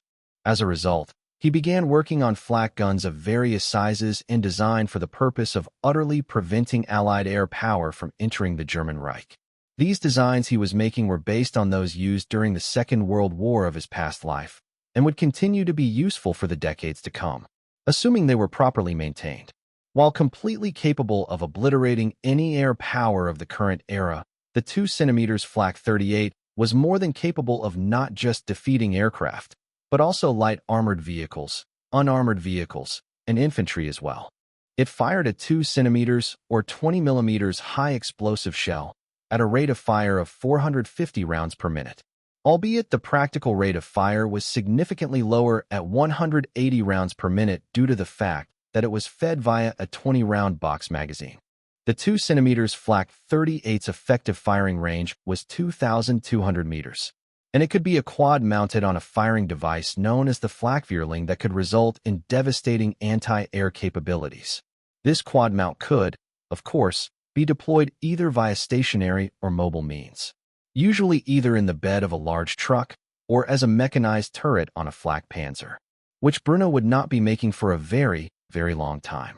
But Bruno was a man who was nothing if not thorough, and even though the Flak 38 was more than capable of defending German airspace from the myriads of aircraft flown during the Great War, Bruno, of course, desired even greater protection. Because of this, he also began to create a rough draft of an even larger flak gun. Like its 2 cm little brother, this weapon was fully automatic. However, unlike the 2 cm Flak 38, it did not feed from a 20-round magazine, but rather an 8-round clip. I'm talking, of course, about the 3.7 cm Flak 43, which when twin-mounted on its own firing platform, known as the 3.7 cm Flak 43's Willing, could provide devastating support to its 2 cm little brother. Unlike the 2 cm Flak 38, which fired the 20 x 138 mmB cartridge, the 3.7 cm Flak 43 fired the 37 x 263 mmB cartridge, giving it not only an increase in lethality, but also nearly double the effective range at 4,800 m. Oddly enough, despite the smaller ammo capacity, it maintained the practical rate of fire of 180 rounds per minute. Regardless of how this was achieved, the 2 flak guns, when used in tandem, would deny any Allied planes from entering the borders of the German Reich, especially if they were implemented not only on naval vessels and border fortifications, but also on armored trains, which in a time of war would constantly be traveling throughout Germany, Austro-Hungary, and Russia. Finally, after spending 3/4 second of the workday designing the rough drafts for these 2 automatic flak guns, Bruno decided to introduce one final anti-aircraft weapon for good measure. If the other 2 flak guns were designed to take out planes at low altitudes, then this next gun was able to deliberately death at significant heights. Only aircraft made at the end of the Second World War could really escape. The 8.8 cm Flak 37 was perhaps the final boss of German anti-aircraft guns during the Second World War, with only one gun made of even more considerable size, albeit towards the end of the war and in limited numbers. Frankly speaking, this 88 mm semi-automatic horizontal breech-loading anti-aircraft gun was not only used to blow anything that moved in the sky back to hell where they belonged, but it was also used to devastating effect against armor and infantry as well. Because of this, it was referred to as a multi-purpose gun even if it was originally intended to deal exclusively with aircraft. At one point, this bad boy was even strapped onto the backs of both motorized and mechanized armor to be wielded against anything unfortunate enough to come into its firing range. To put it simply, adding this weapon to German fortifications in the era of the Great Wars was almost like a cheat code. If significant enough numbers of this 88 mm flak gun were built, it could be used to not only pepper the skies and obliterate the Allies' attempts at air raids, but could even be wielded effectively against the enemy infantry who charged at the German borders. To be fair, the other weapons could also be used in this regard, but less efficiently, as this was not an autocannon, but a full-fledged artillery piece, firing a fixed QF-88 x 571 mmR high-explosive shell at a rate of 20 rounds per minute, with an effective firing range of 8,000 meters in the air and 14,860 meters when directed towards ground units. This weapon was the definition of versatility. Hell, Bruno could quite literally replace all of his field guns with this multi-purpose weapon and could still probably win the war, albeit it was less than ideal in this regard. With these 3 anti-aircraft weapons, Bruno doubted the canvas-covered wood-framed aircraft of the air would survive a single shot from any of them, let alone an entire sky filled with such explosions. As a result, Bruno was quite confident that when combined with his interwar-era biplanes that the Germans would be deploying when the Great War finally broke out, that the skies would belong to the Reich and nobody else. And it was only after finishing these rough drafts that Bruno realized the time to return home had arrived, where he swiftly sealed the documents and mailed them to the necessary corporations he had established to manufacture weapons for the coming age. After which Bruno returned to his loving family at their new and luxurious estate just outside Berlin, which would serve as their primary residence for many years to come. However, as Bruno gained more wealth and a larger family, there may come a time where he would need to invest in a proper palace-like home. And should that day ever arrive, then Bruno would truly have made himself a man worthy of such an extravagant abode. But for now, his current estate would have to suffice in this regard, even if he was still growing accustomed to living within it. Chapter 146. The End of Autocracy. Shemsi Pasha was the Ottoman general chosen to pacify the uprising in Albania led by the young Turk revolutionary leader Ahmed Niyazi Bey. Currently, he and his men were passing through the Macedonian city of Monastir in an effort to discourage recruitment for the Union and its forces. Shemsi Pasha had begun to tell Albanian Muslims that the Young Turk movement was massacring them, and on his journey to the region had picked up a small number of Albanian volunteers to aid with the 2 battalions of Ottoman troops he had brought into the region. Though the Ottoman general did not realize it, his personal bodyguard, the Albanian volunteers, and even the 2 battalions beneath his command were more or less in league with the Young Turks. Frankly speaking, Shemsi Pasha was a dead man walking. He just didn't know it yet. And because of this, he was walking right into a trap, organized in part by the men beneath his command, the men who had sworn to protect him. Because of this, he and his men stopped in the city of Monastir, particularly with the purpose of sending a telegraph to troops in Albania to make ready for their punitive expedition. The telegraph was sent, and the orders were received, and because of that, the Ottoman general rather conceitedly stepped out of the telegram station with a smug smirk on his face. His words were equally arrogant, entirely unaware of what fate had in store for him. Well, gentlemen, this is our last stop before our campaign begins. By my estimates, this little rebellion will be put down before the month even expires. So, shall we get a move on? The guards were not looking at their general, rather the man who had approached him in the streets, who Shemsi Pasha was currently entirely unaware of as he was looking at his bodyguards. It was not until he felt a tap on the shoulder and turned around did he realize what was happening. Before he could say another word, the stranger who had approached him in the street pointed a pistol to his face and said a single phrase before pulling the trigger.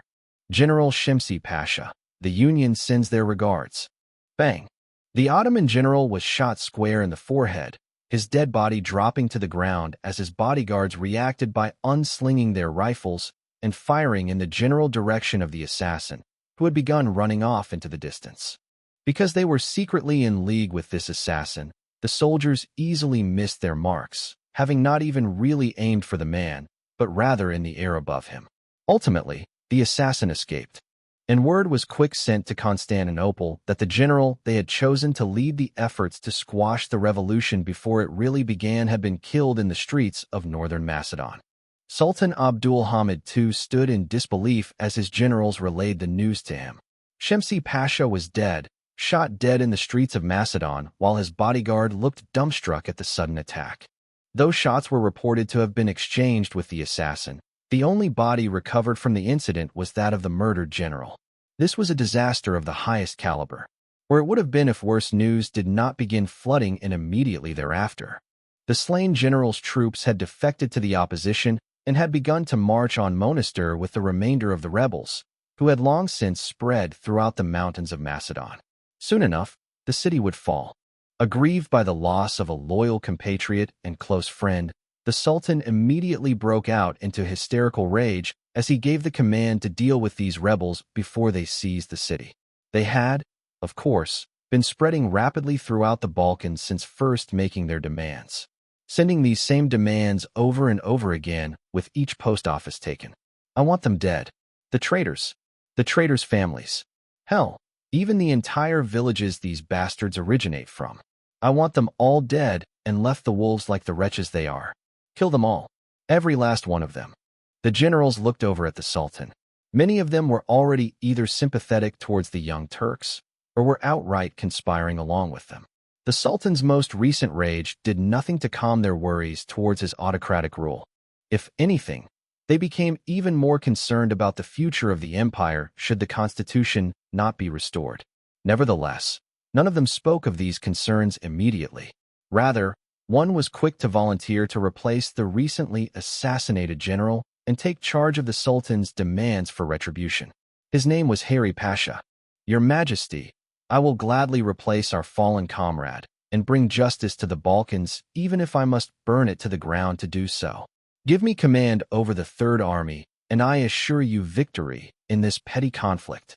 The Sultan nodded his head and quickly agreed to this, promising the field marshal great rewards should he emerge successful, all while patting his shoulder with a proud look on his face. "I have little doubt about your success. Go forth and bring the Balkans back into order. If you do so, and swiftly at that, I promise you more fortune and glory than you and your family could ever spend in 100 generations." This in and of itself was supposed to be the motivation to drive the Ottoman general to victory in the Balkans. Unfortunately, this motivation would not extend to his own forces, who may or may not have already been infiltrated by the Young Turk movement. As in Bruno's previous life, the Young Turk Revolution lasted less than a month. In fact, by the end of January, the Sultan had voluntarily given up his autocratic rule and declared the constitution restored, along with a new series of elections. Frankly speaking, the Third Army was forced into cooperation with the Young Turk movement, or more specifically, the group known as the Committee of Union and Progress, also known simply as the Union, or sometimes abbreviated as CUP. So many members of the Third Army were secretly members of CUP that all they needed to do was threaten the field marshal who was leading them into battle with a similar fate as his predecessor, and he was forced into submission. Shortly thereafter, Monastir was seized by the Union and its forces, and the Second Army defected following that. With two whole armies and thousands of volunteers on their side, the Young Turks threatened to march on Constantinople, ultimately forcing the Sultan to abdicate his throne or concede to all demands. Naturally, he chose the latter, and in doing so, the entirety of the Ottoman Empire broke out into celebration. Christians, Muslims, and Jews celebrated together in each other's holy places, and groups of armed brigands who had been killing one another and were at odds with the government forces surrendered their arms and joined together as brothers to celebrate the constitution being restored, and praises to the Sultan for his wisdom. Not a single citizen of the League of the Four Emperors and the nations it composed of were harmed in the fighting, and the troops dispatched to their consulates in Constantinople returned home. Any merchants or expatriates living in the borders of the Ottoman Empire who had evacuated from the region as a result of the conflict quickly returned. Bruno couldn't help but read about the surrender of the Sultan and the restoration of the Ottoman constitution within the papers. He had a smirk on his face while drinking from a cup of coffee. He knew the revolution would last less than a month, and had thus spent the last 20 or so days of his life working on tasks either partially related or unrelated altogether to the German military, as his days at the Central Division were spent waiting in silence as the Young Turk Revolution developed. Many had feared that this conflict would turn into a bloody civil war like the one that had been fought in Russia a mere 4 years prior. Bruno had, of course, spent close to 2 years in Russia fighting the Marxists, and the devastation that war caused, while not as great as the one in his past life, was worrisome enough that the major powers were planning to take action if necessary, in order to ensure that the Balkans did not descend into total chaos. Luckily, this was not the case. However, Bruno was indeed surprised by one thing. His quick thinking in securing the consulates and evacuating German citizens from the region had helped bolster friendly ties between the militaries of the German Reich, Austro-Hungarian Empire, and the Russian Empire, all of which had participated jointly in these efforts. And as a result, he soon found himself being awarded with a promotion, the same day that the Sultan declared his autocracy having come to an end. Chapter 147, General Oberst. For the first time since Bruno had been promoted to a general position, he had not been invited to the Kaiser's palace to receive his latest promotion. Rather, he was standing within the headquarters of the German Army's Central Division, saluting the German Kaiser with a stern expression on his face. The Kaiser returned Bruno's salute. He seemed rather proud as he did so. And why wouldn't he be? Bruno was now only 2 ranks away from becoming a full-fledged field marshal, and he was not even 30 yet. Although, give him a year and he would be. Even so, to become a Generaloberst at the age of 29, it was an achievement nobody had ever succeeded in obtaining prior to now, at least not in the German army. Then again, the rank of Generaloberst was less than 100 years old at this point, having been made by King Friedrich Wilhelm IV of Prussia in 1854 for his son, the Prince Regent who would eventually go on to become the first Kaiser of the German Reich, Wilhelm I. At the time, members of the royal family could not hold the rank of Field Marshal, which was a rank that was only meant for the purpose of wartime. Hence why Generaloberst was created as a reward for Wilhelm I, who was then the Crown Prince of Prussia. Of course, in 1908, the Kaiser was one of many field marshals in the German army, and it was a rank that could be held by any member of the Hohenzollern dynasty, as well as those who had earned it through merit whether in a time of peace or war. By extension, the rank of Generaloberst, or in English, Colonel General, was also held during both peace and war. As a result, the Kaiser handed Bruno a new tunic, one that had the shoulder and collar tabs of a proper Colonel General already ironed onto them.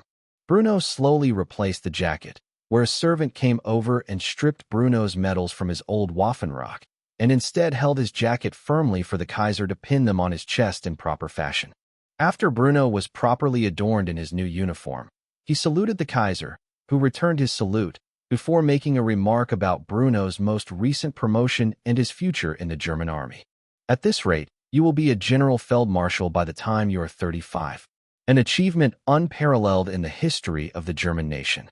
You should be proud of your accomplishments. There are many who have tried to prevent your success, but you have continued to prove them wrong. Until now, they can no longer deny your merit. I look forward to your progress in the years to come, Generaloberst. Do not let me down now. Oh, and by the way, you and your family should come to visit when you are able. I have many questions I wish to ask you in particular, but now is neither the time nor the place to do so. Quite frankly, Bruno was also certain that he would achieve the highest rank possible in the German army by the time he was 35. After all, that would also be the year that the Great War broke out if everything went according to the previous timeline. And if he not yet earned the rank of General Feldmarschall by the start of the war, he would most certainly do so by the time his birthday came around, which was towards the end of the year, as he had no doubt he would be able to crush Serbia by the time the leaves fell from the trees. With all of this in mind, Bruno nodded his head and responded positively to the Kaiser's invitation, no doubt thankful for the opportunity to grow close to the imperial dynasty, which ruled over Germany. Of course, Your Majesty. Simply send me the details, and I will gladly arrive when you call for me. The Kaiser smirked and shook his head, while clicking his tongue almost as if he was scolding Bruno before outright doing so. No, no, no. I think I will have the details sent to your wife. She seems to have a much better memory when it comes to social affairs now, doesn't she? Bruno felt like the Kaiser was mocking him, as he often forgot about important social gatherings, and had to be reminded multiple times in advance. It was a weakness of his, partially because such things were often at the bottom of his list of priorities. But thankfully, he had Heidi was always on top of such matters, and would drag him by the ear to such events if she was required to do so. And because of this, he couldn't refute the Kaiser nor his attempt at friendly banter. All right, I trust your judgment. With this said, Bruno was granted leave for the day. He would return to his new estate, where by no surprise he found his children and his wife waiting for him. By now, Heidi was confirmed to be pregnant once more. It wasn't exactly shocking. She was younger than Bruno, and by all means fertile enough to carry another child. Even so, Heidi still tried her best to command the kitchen, partially because she considered it her job, partially because she loved the act of cooking for her husband and children, and partially because she was deeply paranoid regarding Bruno's safety and did not trust anyone to prepare the man's food other than herself. Hence why the woman had become the tyrant of the kitchen. Now that cooking was pretty much the only housework she managed, with the cleaning, repairs, etc. being done by a host of servants who had been thoroughly vetted prior to their hiring. Heidi had all day to make lavish and delicious meals for her family, and she took great joy in doing so. And, of course, by the time Bruno returned home from work, food was prepared in accordance with his personal schedule. Over dinner, Heidi made a remark that did not surprise her husband in the least. I received an intriguing piece of news today. The Kaiser personally extended an invitation to his home towards our family. He said, and I quote, "I understand you are the more sociable of the two of you, so I trust you to drag your husband to my home by force, if necessary. I'm surprised His Majesty understands our relationship so well." Bruno Dam nearly choked on his beer when he heard this. He couldn't help but remind the woman that the man had his eyes on the both of them since they were teenagers. If not for that little stunt at his daughter's second birthday, I doubt he would have been watching us so carefully all these years. Hyde couldn't help but blush at the mention of what happened over a decade ago, when both she and Bruno were still young. It was a night she would never forget in this life, and one that had quite thoroughly cemented her love and loyalty towards her husband. Sure, she had always known that the two of them would be married one day, but she was just old enough at the time of that fateful evening to truly understand what love was and why she was so lucky to have Bruno. The gallantry which he displayed in her defense was truly the stuff of fairy tales, and in doing so, he had caught the eyes of very powerful people, such as the Kaiser, who personally saw to it that Bruno was admitted to the Royal Prussian Main Cadet Institute, and later the Prussian War College, both of which had kick-started his military career and allowed him to excel to such great lengths at such a young age. In fact, Heidi was quite grateful for the graciousness which the Kaiser had shown her husband, and by extension their family, even if it was ultimately the Tsar who elevated them to the status of princely house, albeit only in Russia.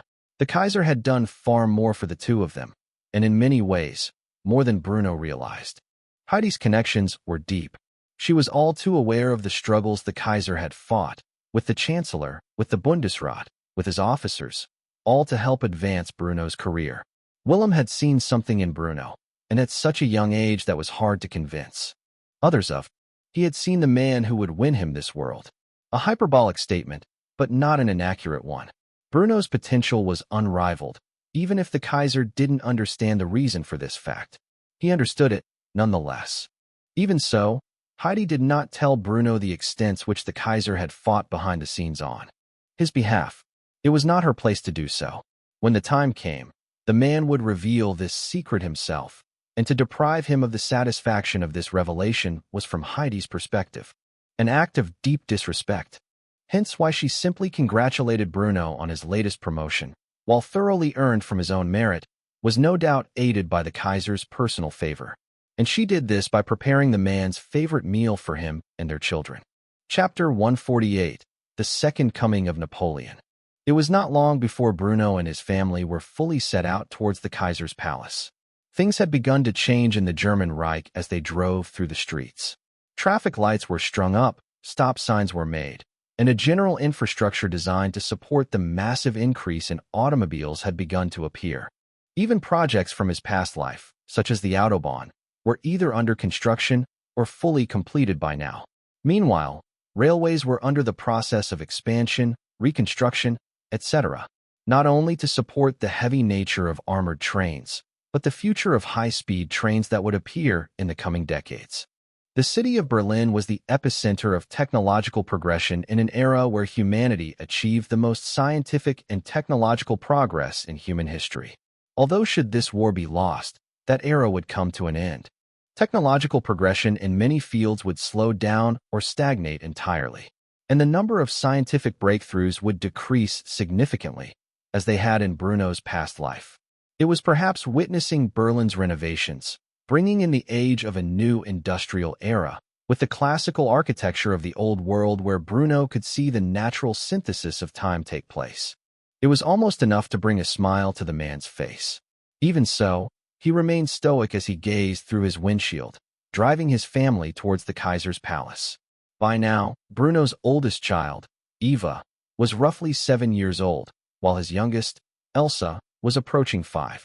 Eva had begun attending a private girls' school of the highest caliber ever since reaching the age to do so, while Erwin had begun attending a private boys' academy. Elsa was just approaching the age of attending the same school as her older sister, just around the time that she would no longer be the youngest of her siblings. To put it simply, this long drive to the palace had reminded Bruno of what he was fighting for, and why defeat was simply not an option for him in this life. Eventually, he and his family arrived at the gates of the palace, where after a brief verification of identity and security check on their persons and vehicle, they were permitted entry to the palace grounds, where they parked in the designated spot. After which, they were escorted into the palace's grand halls by the staff of the estate, where they were quickly greeted by the Kaiser and his family. Wilhelm was quick to greet Bruno, who saluted the man as if he was still on duty.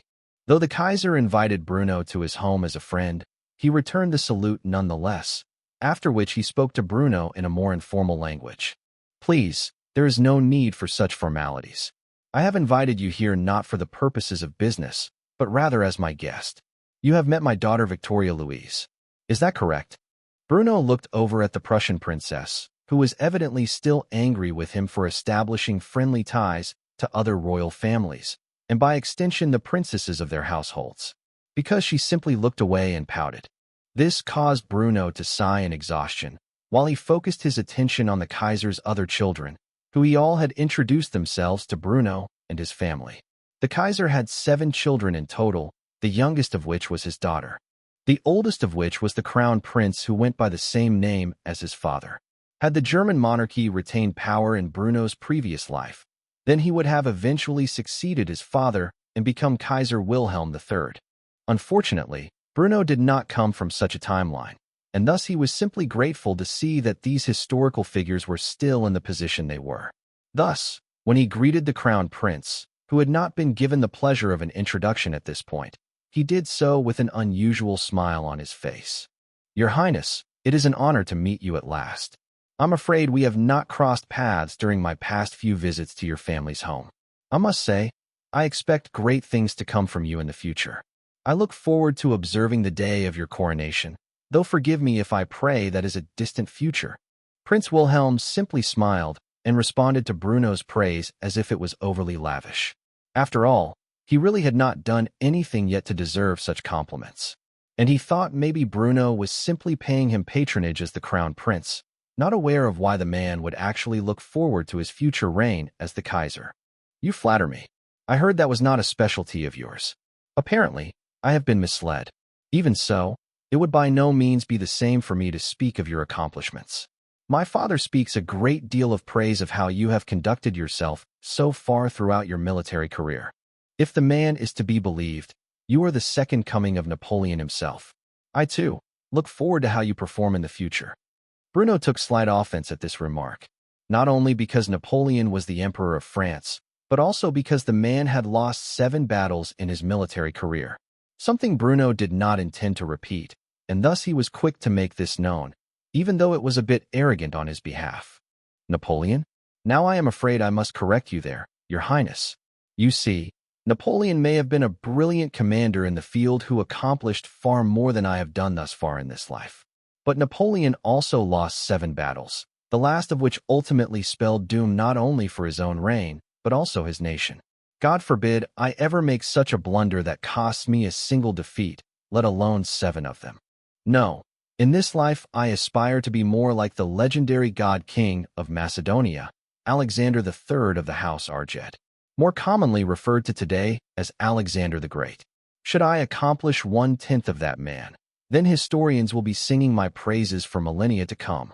Either way, I refuse to be defeated in warfare, as I do not believe there is a single man born in this turbulent era who is more adept at killing his enemies than I am. And if you disagree, how about you ask Lenin about his opinion on the matter? Lenin's assassination was not officially conducted by Bruno's hands. In fact, the authorities in Switzerland never actually identified who had shot the man in the head within that quaint Genevin cafe. For Bruno to say this, it was an outright admission that he had conducted the extrajudicial killing of the Marxist revolutionary leader, and on neutral soil, no less. It was an act that indeed caused both Kaiser Wilhelm II, who had suspected Bruno was at least partially responsible for the assassination, and the entire royal family of Prussia to open their eyes wide in surprise. Of course, Bruno was quick to cover his own tracks, as he made a declaration that made his previous statement rather cryptic. I mean, I am the one who drove that fiend into hiding, where he was ultimately shot in broad daylight by some foul wretch of unknown origins. Deserved as his fate may have been, blatant murder in midday is never acceptable. Wouldn't you agree? Either way, without my victories in Russia, the bastard would probably be ruling over Russia right now. Instead, he now lies buried 6 feet in the Swiss soil. In time his name will be forgotten, and his legacy by those who do remember him will be one of failed revolution and the chaos and suffering it had caused the Russian people to endure. Bruno's words had salvaged an admission of guilt he may have previously made. Even if everyone here was now fully aware that he was indeed the man who had shot Lenin in cold blood, Heidi immediately pouted and made a move to salvage the situation as the mood had gone stale. She grabbed hold of Bruno's hand in a loving gesture, where she squeezed it abnormally tightly while stating something about wanting to learn about the ancient legacy of the Hohenzollern dynasty. Forgive me for my interruption, Your Majesty, but I'm afraid as a woman of common birth, I'm not as learned about the prestigious history of your family. Would it be too much to ask to have a brief tour of this amazing palace? Seeing how Heidi had taken the opportunity to salvage Bruno's awkward admission of a rather gruesome topic, the Kaiser's wife quickly latched onto the olive branch extended to her. With delight. Of course, come with me. I will be happy to tell you all about the House of Hohenzollern and its distinguished history. Heidi called for her kids to follow after her, while shooting a glare at Bruno that told him to shut the fuck up about such awkward topics and behave himself while she took this loss on his behalf. After which she followed after the Kaiser's wife, who in turn was followed by her own children, leaving Kaiser Wilhelm alone with Bruno. He didn't make an overt statement about what Bruno had said, but rather simply sighed and shook his head while placing a firm hand on his shoulder. You are very lucky to have a woman so adept at socializing to be your wife. Now how about we go grab a drink while the women and children have a proper introduction to one another? Bruno sighed and agreed with this statement. He had spent too much time in the trenches with soldiers, to the point where his conversational skills were a bit too blunt and grim for polite society. And he was only starting to realize that now as he accepted the Kaiser's invitation. Gladly. After which, the Kaiser shot Bruno a rather excited grin as he finally made reference to Bruno's admission, shocking Bruno as he did so. And once we're nice and drunk, you can tell me all about how you tracked that bastard Lenin down and ended his miserable existence. Or should I say theoretically how you would have done so had you been given the chance. Bruno couldn't help but laugh as he followed the Kaiser into his private office where they broke out some high-quality distilled spirits and began to converse all about the Russian Civil War and the rather brutal actions Bruno had taken in the region to secure the House of Romanov and their divine right to rule over Russia. Chapter 149, A Prince's Lament. Bruno regaled the Kaiser about his journey to Russia and his exploits to crush Marxism before it ever really had the chance to take a foothold in this world. He had in the past explained in summary his actions in the region, and, of course, Wilhelm had the means to learn the gritty details himself. But there were certain facets of the story that were rather hard to believe, even if they came from the man himself, let alone from third-party observers. When Bruno spoke of his time in the trenches outside Tsaritsyn, and how he had personally dealt the death blow to dozens, if not hundreds, of the Red Army's villainous scum, the Kaiser gazed at Bruno in disbelief. Granted, the two men were halfway through a bottle of 40% alcohol by the time Bruno got to this point, and were thus sufficiently intoxicated to marvel at the story. And it was perhaps because of this the Kaiser made a rather unexpected remark, one that Bruno found slightly unnerving. The way you speak of it, war, I mean, it sounds almost as if you miss it. Do you miss war, Bruno? Is peace really such a dreadful prospect for you? The Kaiser was smoking a rather extravagant cigar while drinking his alcohol. As for Bruno, he reached into his coat pocket and pulled out a pack of cigarettes, lifting a single device out of the package before lighting it aflame and taking a long drag. Such a question suddenly spurred the need for some nicotine. And it was only after taking another swig of his distilled spirits and a second drag from the cigarette where Bruno became dreadfully honest with the Kaiser. Yes and no. As you can tell, I have spent my entire adult life around soldiers. The way they speak, the way they act, the way they cope with the stress of the job. All of it has long since become second nature to me. I do not fear the prospect of peace, nor do I find it something to dread. I just have a hard time adjusting to it is all. In war, things are simple, very much so. Win and kill the enemy. That is it. Even at my position, though the different components of how I achieve this goal become much more complicated than that of a standard enlisted soldier. The objective at the end of the day is the same: kill the enemy and emerge victorious. Simple enough, right? But once you return home from such a simple, blunt, and frankly liberating experience, now you have to find a way to conduct yourself in society, a society where rules, regulations, and general courtesy are entirely different from how they are when you are out there in the trenches. I might admit to a gruesome act to my troops, and they will laugh with me, or share a drink of celebration of what I have done. But here, among civilized people, people who could never understand the nature of my work, I mean, in theory, yes, but in practice, no. Then I make one snide remark about blowing the brains out of some murderous piece of shit, and you see how they act. They recoil in shock, their eyes go wide, their pupils become the size of pine needles, and they ultimately resort to uncomfortable silence. You were right, by the way, without my wife to cover for me in these instances. I do believe most people would believe the war had driven me mad. Bruno's rather sobering admission was not something that the Kaiser expected, and he couldn't help but pose an additional question to the man who he trusted to lead his war efforts in the future, especially when the great European war finally broke out. Has the war driven you mad, I mean? Bruno stared at the Kaiser with a stern gaze for a moment before chuckling and denying this question entirely. Not in the slightest. Believe me, if I had truly lost my mind, we wouldn't be having this discussion right now. Though I suppose getting out of the office and out of my home every now and again and entertaining the noblemen of this country wouldn't be as dreadful as I often think it is. If I keep this up, sooner or later, the only men who will be able to tolerate me will be soldiers. This remark caused the Kaiser to laugh in agreement with Bruno, as he ultimately put the bottle of alcohol away, back where it belonged, before putting out his cigar, beckoning Bruno to do the same. Clearly, if you have such an ability to reflect on yourself, then you have yet to be driven completely mad. Well, I suppose we shall end our tale here. After all, I am certain my wife has finished boring your family with the exceptionally dull details of my family's ancient history. So how about we all go share a nice meal together? Bruno put his cigarette out in the ashtray before following the Kaiser's lead, making one last jest before leaving the man's office altogether. Are you sure you trust me not to make an inappropriate remark? I do seem to be lacking in manners these days.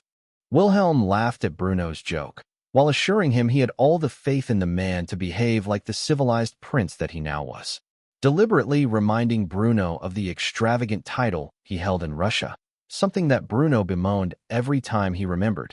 Oh, I'm sure a prince such as yourself can conduct himself properly for the duration of one meal. Or am I wrong? Bruno couldn't help but sigh and shake his head as he followed the Kaiser down the stairs and towards the luxurious dining hall of his superfluous estate. The scale of an emperor's palace was really something which Bruno couldn't help but admire, even if it was completely unnecessary. Wilhelm, of course, couldn't help but enjoy the sorrowful tone which Bruno spoke in, almost as if he was a young child, lamenting, getting in trouble. I never asked to be a prince. The Kaiser, of course, broke into laughter as he patted Bruno on the back, assuring him that 1,000,000 men or more would literally kill to be in his position, and that he should take pride in his new title. You know, you might be the only person on the planet who actually considers being given the hereditary title of prince as an insult rather than the greatest honor of his life. I'm genuinely curious how a man like you thinks, and why you have such an aversion to living a lavish lifestyle. Despite the Kaiser's curiosity, Bruno could only force a chuckle as he denied the man's request right as they entered the dining hall to see their families waiting patiently for their arrival. I'm afraid, Your Majesty, that is a tale for another time. Shall we? Though Kaiser Wilhelm II wanted desperately to hear the details about this question, he supposed he could afford Bruno an out on this one occasion, though he made a silent vow within his heart to pry the truth out of the man within his lifetime. Chapter 150. Demonizing the Enemy. Leon Sinclair had quickly found that the life of a general in the army, even one as low as a brigadier general, was more often than not an occupation filled with paperwork and sitting in a chair. The days of him requiring fitness tests, or even going out into the field to test his mettle in war, were long gone. Then again, The man had only ever fought wars on behalf of the Third French Republic in colonial territories.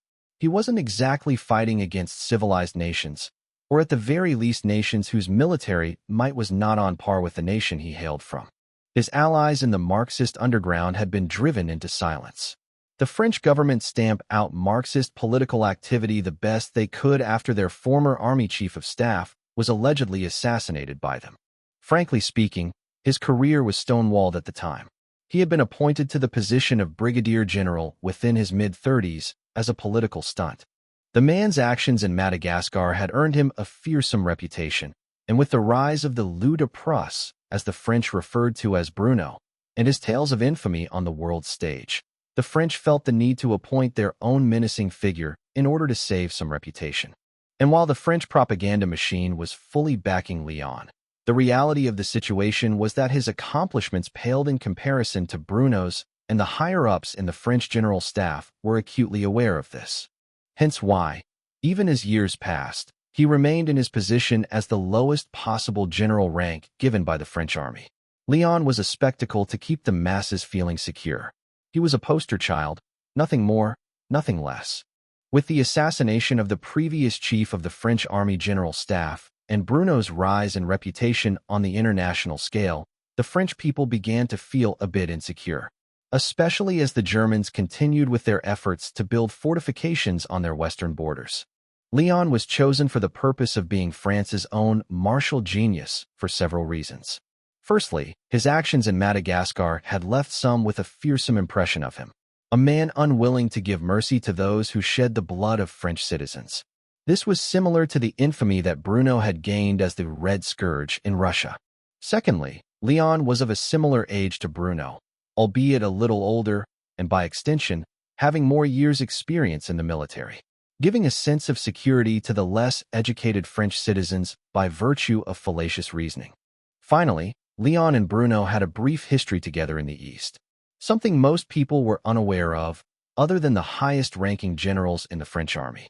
Or at least this was the case before propaganda began displaying this shared experience. So much so that currently Leon was walking through the streets of Paris, where a flyer pinned to a nearby wall caught his interest.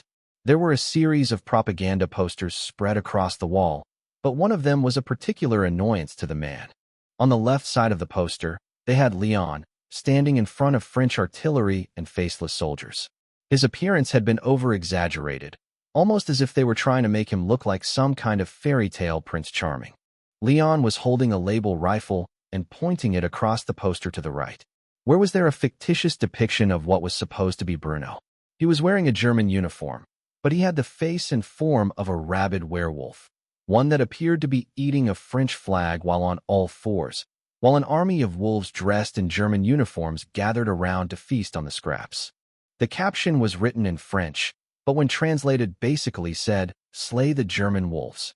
Such propaganda was increasingly becoming common in France, and there were plenty of others that painted the Germans as murderers, monsters, and fiends.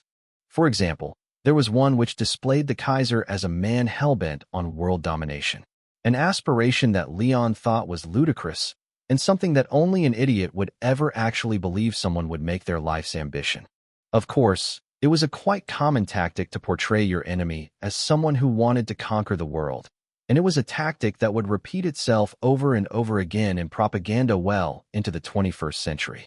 As Bruno was all too aware, it was not that Leon was remotely cognizant of this fact.